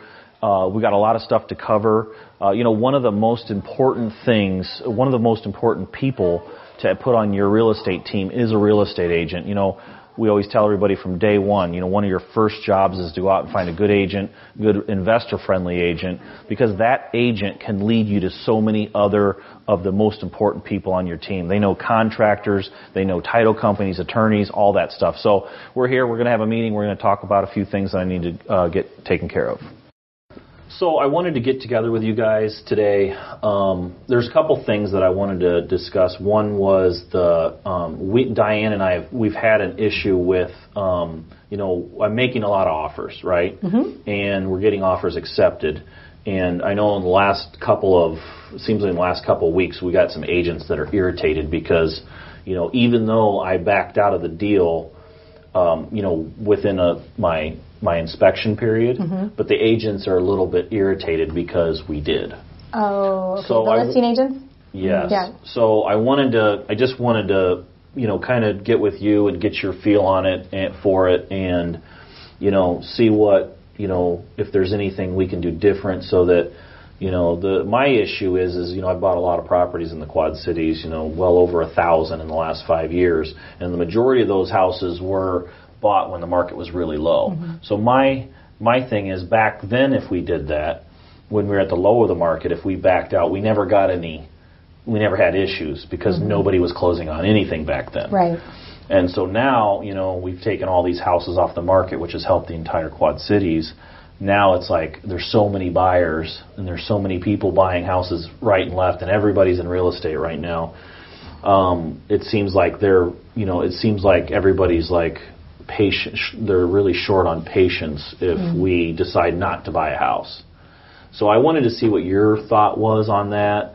And from Diane's point of view, I mean, now she's like, she's defending me, with these agents, trying to be on my side with the whole thing. And, she's getting beat up over it too. And it's a problem that, I just want to make sure that we're handling the right way from our side. Again, we never had this issue when the market was really slow because nobody was buying anything. So I wanted to get with you on it, since you're the broker, and just see what your thoughts were on that. Well, I'm sure as long as you're adhering to the terms of your contract, then you're fine within your time frame. And there are those contingency periods where you are allowed to decide whether or not you're going to move forward with it or not. So as far as emotions, it's tough to say, but I'm sure that that's all been handled properly. Right. So, you could just run into a couple of... But some of the stuff, like, for example, Diane, I think some of the agents are like, what are they telling you as far as a couple of them, they wouldn't make us write up the offer. Oh. They would just do an email because he does so many of them, sure. Which is like a big benefit for me because it takes, that's huge. To submit them, yeah. So now they're making them write up the offer, making me write up the offer. Well, I'm not surprised. Yeah. But and that's totally fine. It takes a little bit more work on the back end or on the front end. But my thing is I get the feeling that they're trying to tell Diane, well, I'm not gonna take one of Matt's offers now because he backed out of one out of 500 deals with that particular agent in the last couple of years. Well, they can't legally. No. Fortunately for you, that's not how it works. It's the seller that gets to decide which offers they can work with and which ones they don't have to work with. Yeah. And so that's not, the agents are bound to present all offers. So that shouldn't discourage you from your position. The agent has to, if we submit an offer in writing, the agent must legally, by law, they must present that offer to the seller. Correct. Unless the seller otherwise instructs them in writing to not do that. But you're not going to have the seller typically say, I don't want to see any more offers. I'm happy with this number, especially when you get into a bidding situation. Yeah. Here's an issue, though. A lot of these, because you make so many offers, and a lot of the repos have the same asset managers, they can say, this guy is known for doing this, Making a low offer. Or coming back and asking for a credit or backing out, So that can be an issue. So my thing is okay, so when we make offers, we make a lot of offers. Sure. I mean, we put out, in the Quad Cities, we probably put out 50 to 100 a week, I'm guessing. So on the front end, I don't make Diane go through every single house before we make an offer. There's no way we could. The average investor, I know how I did it when I first started. The average investor finds a real estate agent. They say, okay, pull some listings for me. They get these listings, and they drive to every single house, and they look at every house, and they look at literally 50 to 100 houses, right, to pick that one that they're going to write an offer on, or two that they're going to write an offer on. They write an offer on one of those two. By the time that happens, somebody else has already bought the house. Right. They totally wasted all this time. So in my defense, I'm like, okay, yes, we might have to physically write out the offers, but I never make Diane drive to all of these houses, wasting gas, wasting time to figure out which ones we're going to offer on. You see what I mean? There's so much more time saved and gas and mileage on your car by just making the offer up front. And, you look at 100 homes and you make offers on 2, you probably wasted too much time and you're not going to get your offer accepted anyway. But even if you did go to put an offer in, if that offer was somewhat low, they're going to kick it back anyway. What I'm doing is trying to shortcut the whole thing to try to save everybody time and money. Well, and all the different houses are all situational too. Some require more work than others, so it really depends once you get in there. Yeah, I need to know. We need to know what it's going to cost to fix these houses before I know if I can move forward. Right. And unfortunately, that requires somebody that I need to bring in my contractors to give me a hard bid in most cases. We don't always do that, but in a lot of cases, I need to bring my contractors in to really get a firm number, right?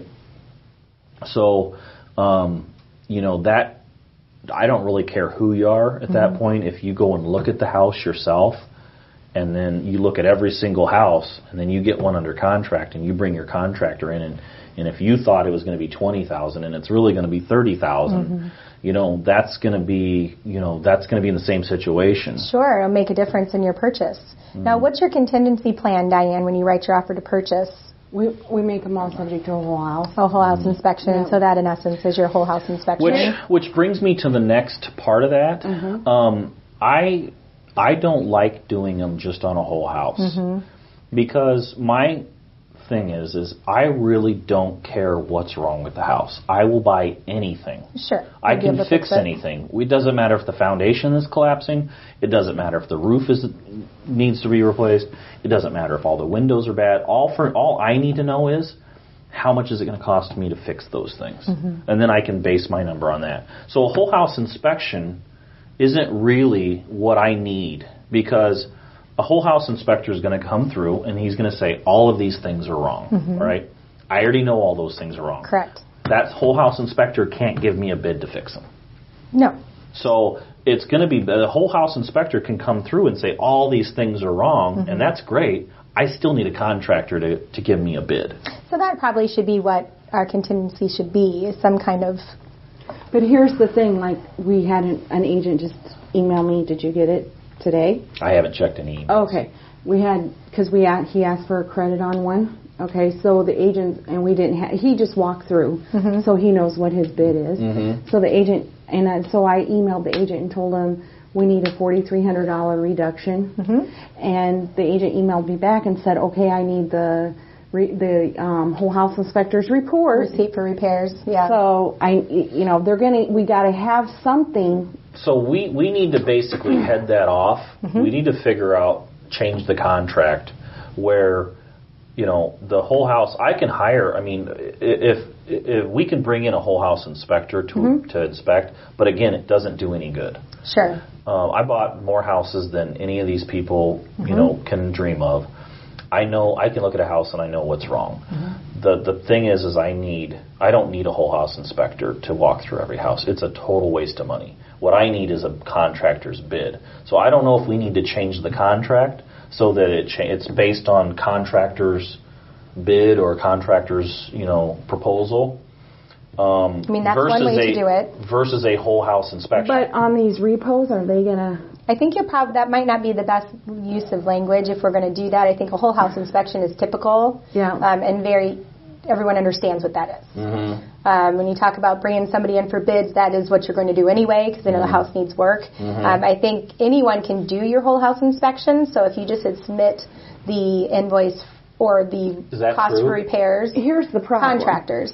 On the repos that you buy, on a typical owner, we could probably write that language however you want it. But on a repo, all their addendums supersede our contract, and they're going to have language in there that states you're going to have some kind of a licensed contractor. Right. And we don't have a problem. But the licensed contractor isn't an issue. So the licensed contractor can, in essence, be your whole house inspector.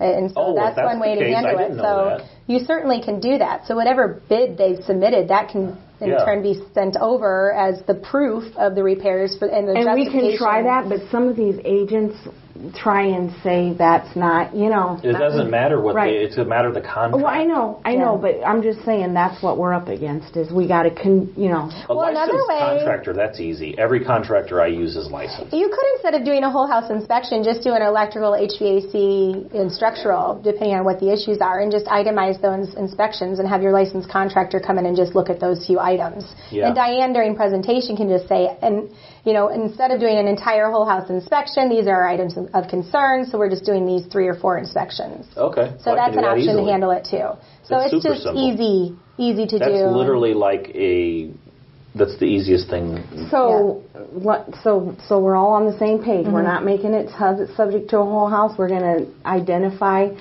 We're just going to make like a foundation and like a furnace, or what are we doing now? Yeah, in the offer to purchase, there's a couple of columns there that you can just check a few items. A few items. Yeah. So which ones do you want me to check?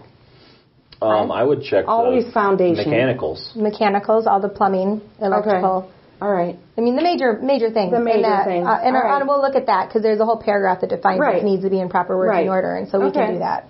But that's an easy way to handle it. And then you don't have a whole house inspector Right. report, which is what they're asking for because it's what it was subject to. Okay. But the whole house inspectors do have their own licenses.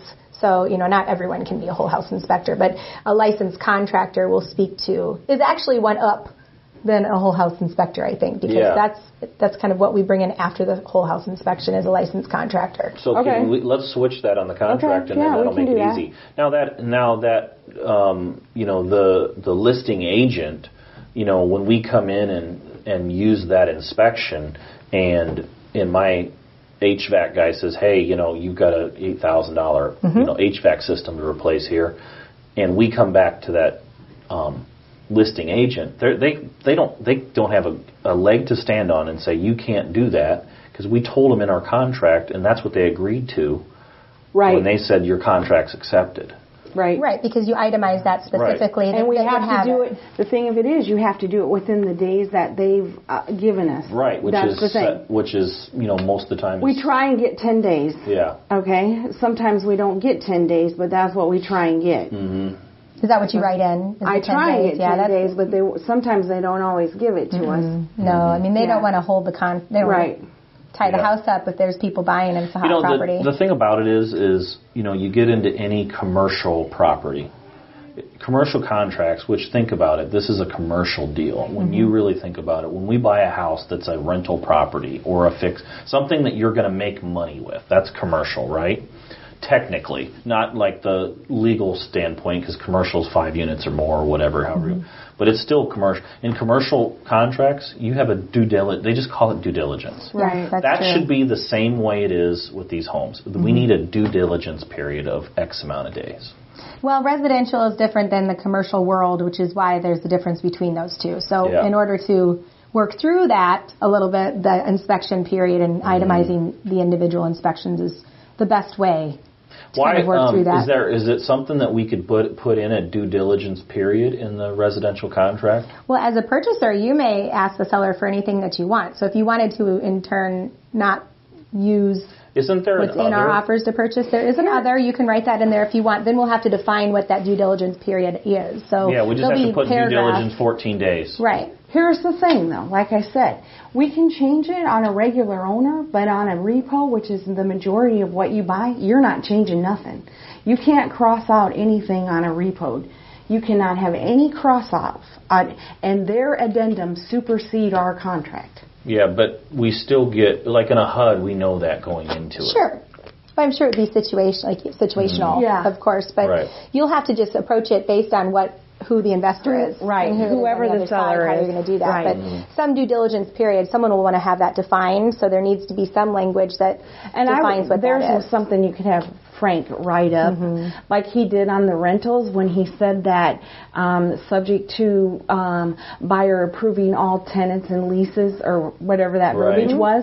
So then I put all that, whenever you buy one that's owner or a duplex or whatever, I put that verbiage in all of those. And Frank's very familiar with our offers to purchase. He's our attorney with our board, so he'll be able to be of assistance as to what language we can use. Diane can use based on his advice what we can do to define what that due diligence period is. It gives it kind of a wider umbrella, so to speak, as opposed to just itemizing everything. I just want to be able to, one, have an exit strategy where if it's not going to work, then I can back out. And two, that Diane doesn't get a black eye by these agents saying, hey, why is this guy backing out? Why? That's my legal right if I decide to. Right. Correct. So, yeah, because I've worked really hard to get you a good reputation now, and all of a sudden they're beating us up. And it's 100% because the market's really strong. Sure. Yeah. Everybody and their brothers in real estate buying houses, and these guys get they get cocky during the up times, and they know that they'll somebody else may or may not step in to that house. But in 2008, 9, 10, those years, there's nobody. Yeah, it was much slower than what it is now.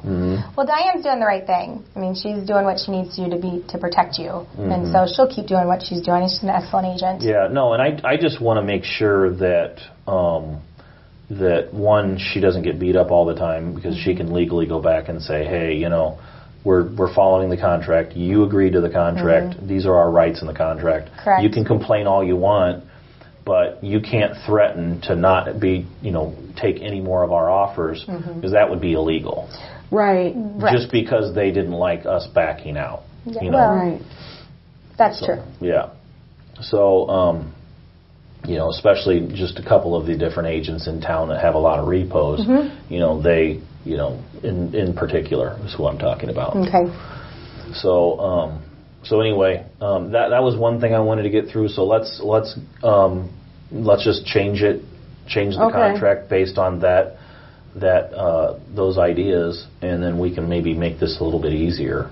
And I think That'll that will help. That Yes. will definitely help. And have Frank define what the due diligent period is, so that when Diane does come in with an offer to purchase and that other does say that, okay, what does that mean? What Yeah. are you talking about? Well, this Yeah. is what we mean. And it's Yeah. an easy addendum you just put towards include with the offer to purchase. So it's not something difficult on your end to do, but at least they're clear when you're Okay. going into it what that means. All right. Maybe she has an idea on the Fannie Mae's too. Did we ask her about that? On the Fannie Mae, the tough part is and there's a lot of good deals that are Fannie Mae. Yeah. And Fannie Mae pushes away a lot of investors because They do. they make their rule is it's 10% earnest money, okay? If you're cash, if you're all cash, right? So you know that could be, you know, $5,000 Right. or whatever. And I don't personally like to put out that much earnest money. I don't want that much earnest money at risk, first of all. Sure. And second of all, if you did 20 of those in a month, you've got $100,000 tied up. Tied up, exactly. And that's just not a situation that's a good deal. Right. I mean, I'm getting earnest money checks back right now that were out 2 and 3 years ago. Oh, from really? Yeah. Wow. Yeah, we just got one back that was 6 years old. I have no idea where that one That's was. either. interesting I don't how that know. works. But I don't want I don't want an earnest money check tied up for 3 years. And those are tough because they do want it to be an owner-occupied property. So a lot of times they'll give it, a 10-day open, do like a 10-day, Sometimes 20. really, Yeah. to open up the market to an owner-occupied. And owner-occupied. then it turns over to the investor. So there's the always a loophole. way around it. So what I figured out was we would go in because he wanted to be cash. So I figured, you know, there's always ways around it. So we would go in as a conventional offer, all right, get it accepted, and we would get it as $1,000 earnest money. So once we got it accepted, then we would go in and I'd get him to amend it to cash, and then, okay, we're good. We got it accepted with $1,000 And they're okay with money. that. They were No, okay. they Well, weren't. they were. and we got several deals okay with that, and then they caught on, Sure. and then they said, no, we're not doing that anymore. Well, there you go. So I'm now- not surprised. So, but here's the thing is can I buy it? Can I make the offer conventional from the get-go? Because there was I see no advantage on Fannie Mae's making the offer with cash versus making an offer with conventional. They accept the same amount of deals. I haven't seen any reduction in deals accepted by going to conventional back when we did. We're getting just as many accepted, right? Yeah. So can I make the offer with conventional and then close it with cash? Well, that would be the Sure. same. That would be the same thing, though. That's what I'm Because wondering. Can Because we amend it to cash? That's what we were doing, though. Right, but we were amending it to conventional. And they were saying, well, because of the rule, now you have to put up more earnest money. Now we're doing it just the opposite. We're making it a conventional offer. No, we're we- amending it to cash. So No, we were getting it accepted as conventional because Oh, then okay. because then they only required 1,000 earnest money, and then we were amending it to cash. Okay, and that's Yeah. where they were getting us. And that's where they were getting us. Well, you're Yeah. probably going to fall into that, so you may not be able to get around that issue. I mean, that will be a seller And it's crazy. buyer I mean, agreement. and I've explained to them the reason why investors won't do that is exactly what he said, and you're eliminating a lot of investors. Right. You know, and it's crazy. Do you want to sell your properties? Yeah, but that's the thing is why would you fight amending something to cash when it's a cleaner deal? Yeah. Well, I mean, I don't see any issue. I mean, cash is a great program, but if their program on the seller side is not working with that, then you can't do You it. can't do it. Then you're out of luck because a lot of times these big investors are just they're running the show. I mean, and sellers can. What you need to do is, if you want to take your time, write a letter to find somebody at the top of Fannie Mae and write a letter and tell them, hey, this is an issue. You're losing lots of deals here from investors. Yeah, I don't. It doesn't know make if that would sense. ever fly. It's hard to. I'm not sure. Well, it might. You never Yeah. know if you get in front of the right person. If you get in front of the right people. But that would be an option. But for now, it's kind of. You're just kind of we just stuck. do what they say, kind of Yeah. thing, Doesn't because make they're the sense. seller. Mm-hmm. Yeah. And sometimes it doesn't make sense as an investor. Sometimes, like you Believe said, me, I've done repos for 20 years, and what they do makes no sense at all. See, what I do, the reason why I like going from conventional, making it conventional, and pushing to cash is because I double close them. So I get it under contract, right? And I'm trying to keep my exposure as small as I can, which is smaller earnest money. Then I find another buyer. Sure. And then I sell that deal to my buyer. My buyer is a cash buyer. There you go. That's why I do it that way. So it's just clean. It's easier. So in other words, I would have to, basically get my buyer to turn. Well, no, I would have to then get. You're not the buyer bank anymore. loan, Yeah, you're and not the then buyer that would anymore make at no that point. sense because Yeah. then I would just be spending time and money, and bankers would be unhappy if they didn't get the loan after they did the appraisals. and all Because that. all they did all that work for Yeah. nothing. Yeah, that would be something you need to do after the fact with your investor, which can be done very easily too. The other hard part about Fannie Mae's, and maybe we should just not even mess with them if it's going to be but hard. But the hard part about Fannie Mae's is when I double close them, which is the only way you can exit a Fannie Mae. You can't assign the contracts; they won't allow it. But when you exit, they make a rule that says you can't sell it for more than 20% more than what you paid. So if I buy a house at $30,000, I can't sell it for more than $36,000. When I might have a buyer that's willing to pay $50,000. So that's the other issue that we have with a Fannie Mae's. And that might be just enough unless you can keep it long enough. What's the period on that? 90 days. 90 90 days. days. Yep. So it doesn't work. Here's another thing that I ran into on one that I bought. Not only can you not sell it for that amount, if you're rehabbing it, you can't take out a loan to rehab it for more than a certain amount either. See. Yeah. Yeah, they're not. Lots of rules. It's ridiculous. Well, it might not be a good fit for you as an investor. Yeah, I mean, I've done them for years, and for years we did, conventional, amend them to cash, and it was easy. Now they're just making it They're harder. just saying no, can't do that. Yeah. Yeah, your hands are kind of tied if they're not allowing you to do that. But there are a lot of good deals that are Fannie Mae's, but maybe we just have to avoid them and let them get in a pinch for a while or something and come back to us and say, man, I wish you would buy those 10 Fannie Mae's a month again. I think we need to write them. Well, you could do that. Or something. We have a contact number. Do you? Mm-hmm.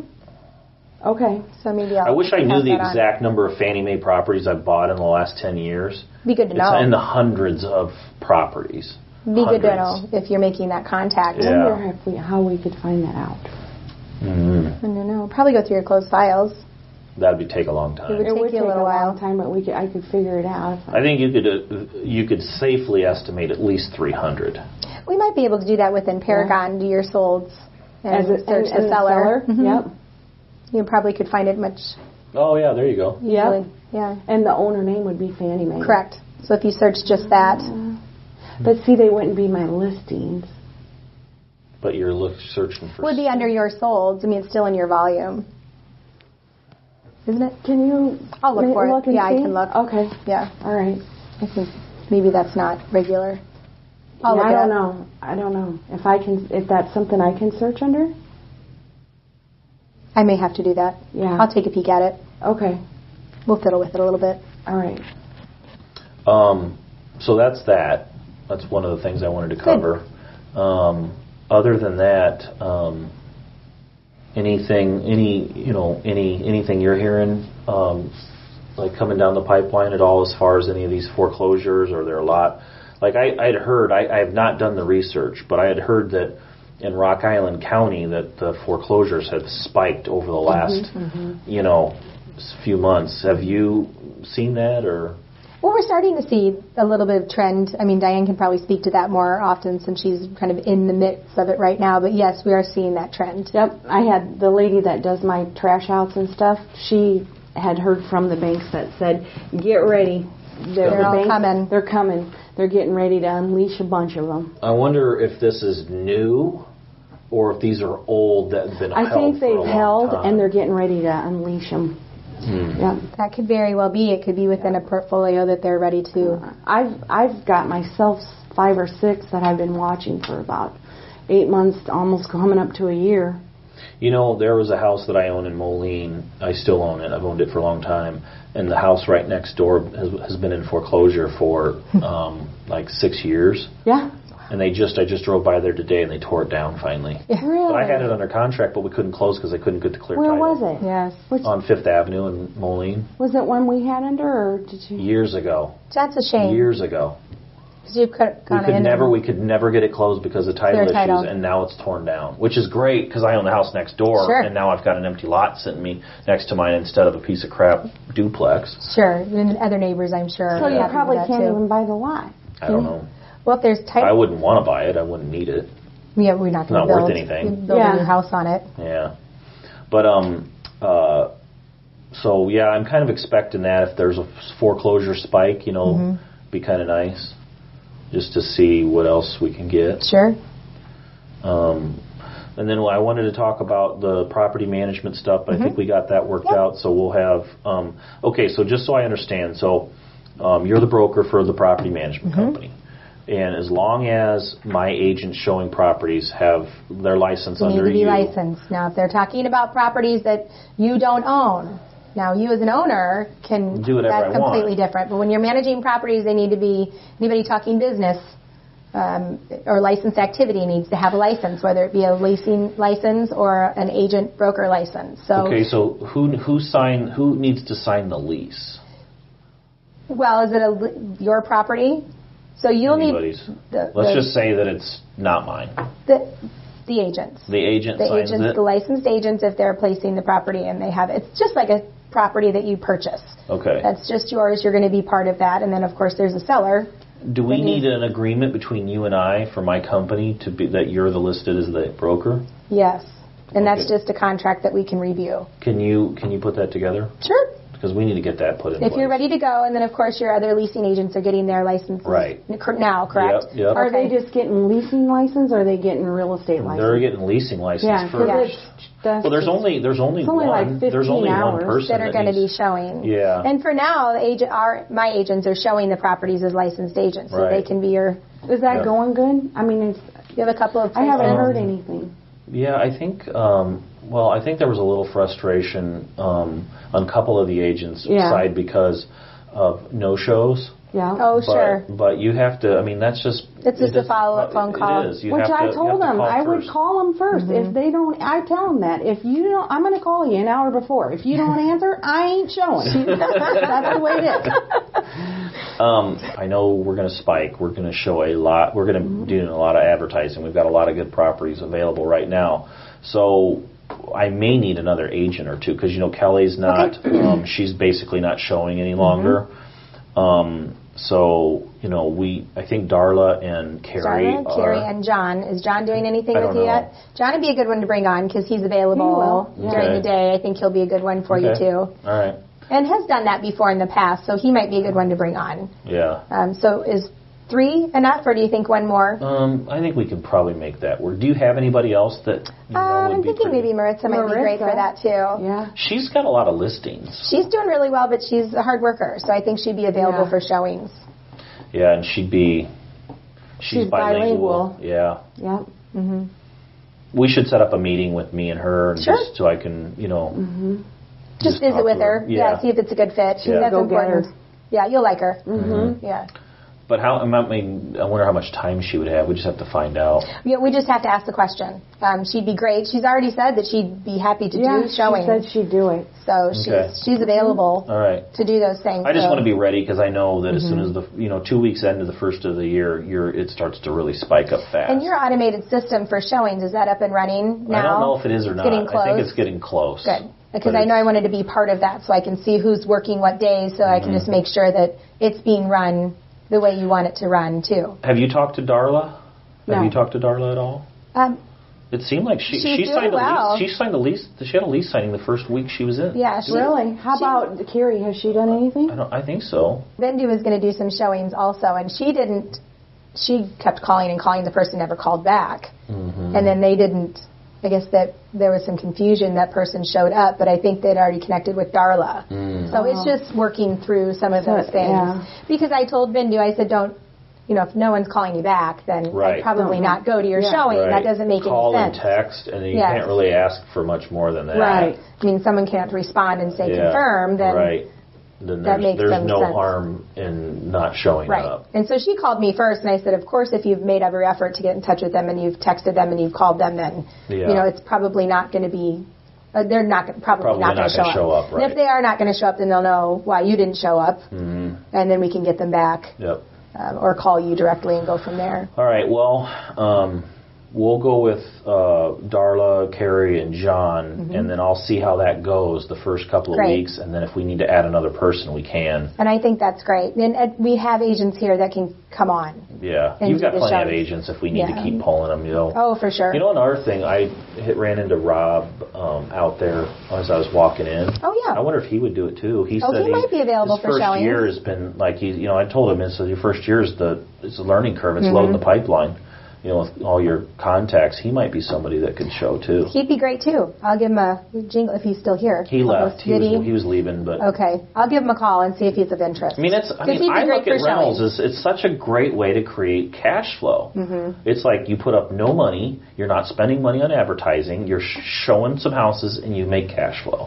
Well, and I think if the agents look at it from a long-term prospecting, Right, you've captured that Viewpoint. agent, that person's name. You could turn around and sell them that house eventually. that's correct. Or something else. Yeah. Yeah, so you've. That's what I wanted to ask Oh, you too. yes. I want to talk about lease options. And what about the tenants that leases were coming up and you gave us Yeah, that but list? Kelly didn't call or didn't call Well, she very said many. she did. So, okay. I don't so think I she need spends that. a lot of time. Okay, with them. so then I need that list. So then I can Diane will call. call. Yeah. And if Because, they're like, I not know, really for need example, to- at 1647 Eastmere, that lady came. That's a $170,000 house. Okay, so property. I need to call. I'll call her. She came into our office asking to buy the house. Oh, I mean, Right, there it's you go. on a silver platter, and that's an expensive home. I'll call her today. I mean, when she I pays leave here. $1,650 a month for rent.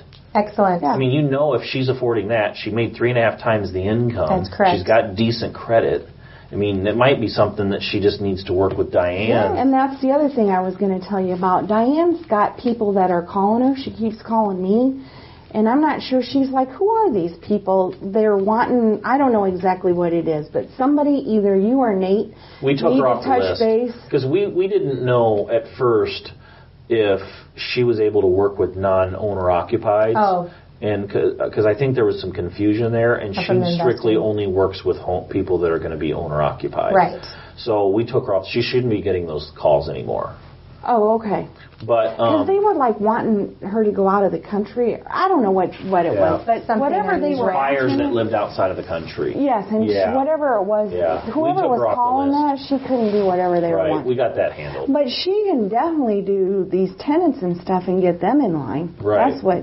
What we need to do is we need to get the lease options going again. Right. The expiration on the leases, the people that want to buy. So I can give you those and you can call those. That's probably better that you call in. I would rather, yeah. So this lease option thing. So here's what I want to do.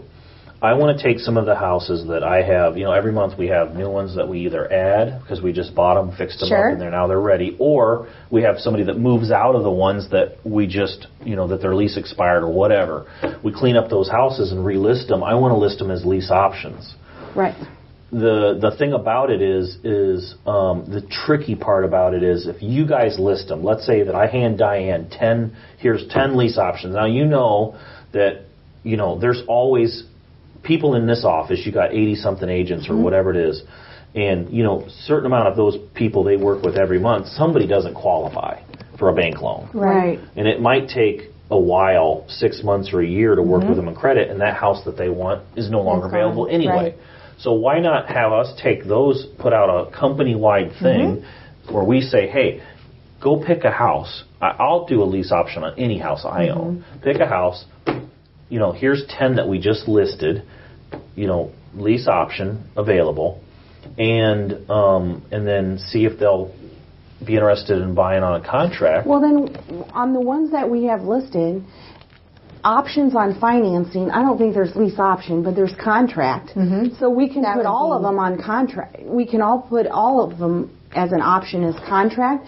And then in remarks, we can always put what it is. Seller will also do lease option. So, yeah, and I want to do that. But then you have to somehow get it out to the agents so that every agent knows. Well, the MLS. The only way we can do it, we can put it in the financing. We can put contract, but there's no lease option. Then we could put it in remarks. Yeah. And how do you get it out to every agent? Do you just email it out? Well, if we're going to list, you can. I mean, you can list it. You can put it in the MLS, or you can just put it in an email feed for the agents that are here, that these are the houses that are available from an investor that I work with to do a lease option to purchase. This is what I've asked, too, because I don't have it in my emails. Does someone here have all the emails of everyone that's a member of our board? We do have that. So you could blast it out to everybody. So you could blast it out to everybody. And our affiliates. And we have those too. Would you be okay with doing that? Is that okay to do? Well, I mean, we'd have to make sure you're picking the right people. I mean, we can send it to all of our agents, but you might get some resistance from blast emails to the entire board system. So you want to make sure. I think it'd be better to pick your.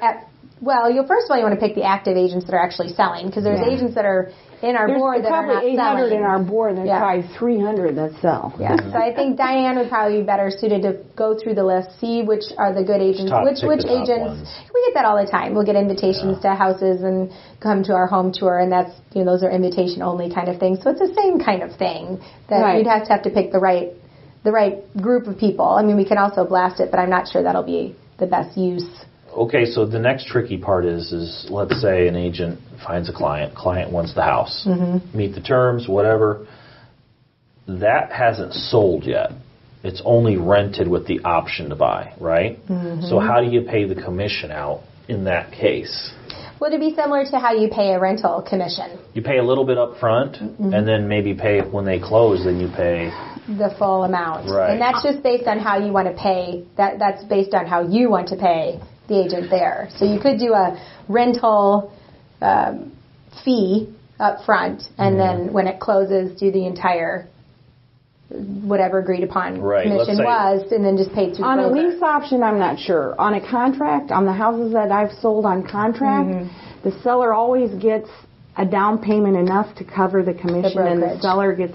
And the broker gets the commission at that time. Yeah. And but this on is a lease different option, I don't know. A lease option doesn't necessarily mean it's going to close. A contract, you've got a solid contract, and it's going to. So it's either going to close or that person's could be liable for. Well, that's an interesting question. We'll have to do. I'm going to do a little research in reference to that, because I'm sure they're not the first person to decide to do a lease option, but how we can structure the payment to the agents that set those up for you. So let me do a little research in reference to that and the best way to pay those commissions out and what the timing is. Because me being the owner of the property, I want to not pay out the commission up front, because I want that agent working hard to make sure that client does everything they need to do to close that house. Because it's not exciting and not fun for me if I'm not if I'm not selling that house. Well, you want to, like you said, want to keep the motivation alive. In order to do that, you start with I think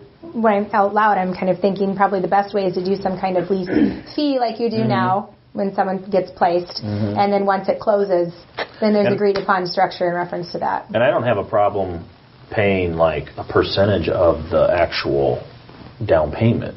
And that's an option too. So it's just a matter of putting pen to paper and figuring out what the best option, what you're willing to pay, and then we can structure it according to those guidelines. Good deal. All right. Anything else? No. Is that good, Diane? Everything's going really well. No other issues? Yeah. All right. Just keep me posted if you need anything, or if we need to add more people on it. We're here to offer the support. Okay. Good deal. Yeah. Well, thanks.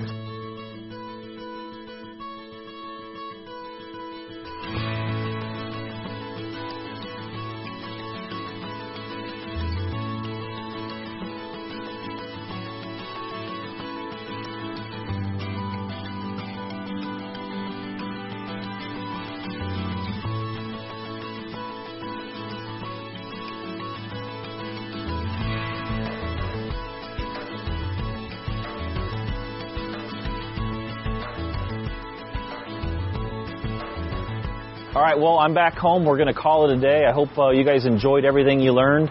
You know, when you run your own business, you never know what's going to be on your schedule every single day. So I hope you guys were able to use a lot of the stuff that we talked about today. I'm going to head inside, and good luck to you. Thank you.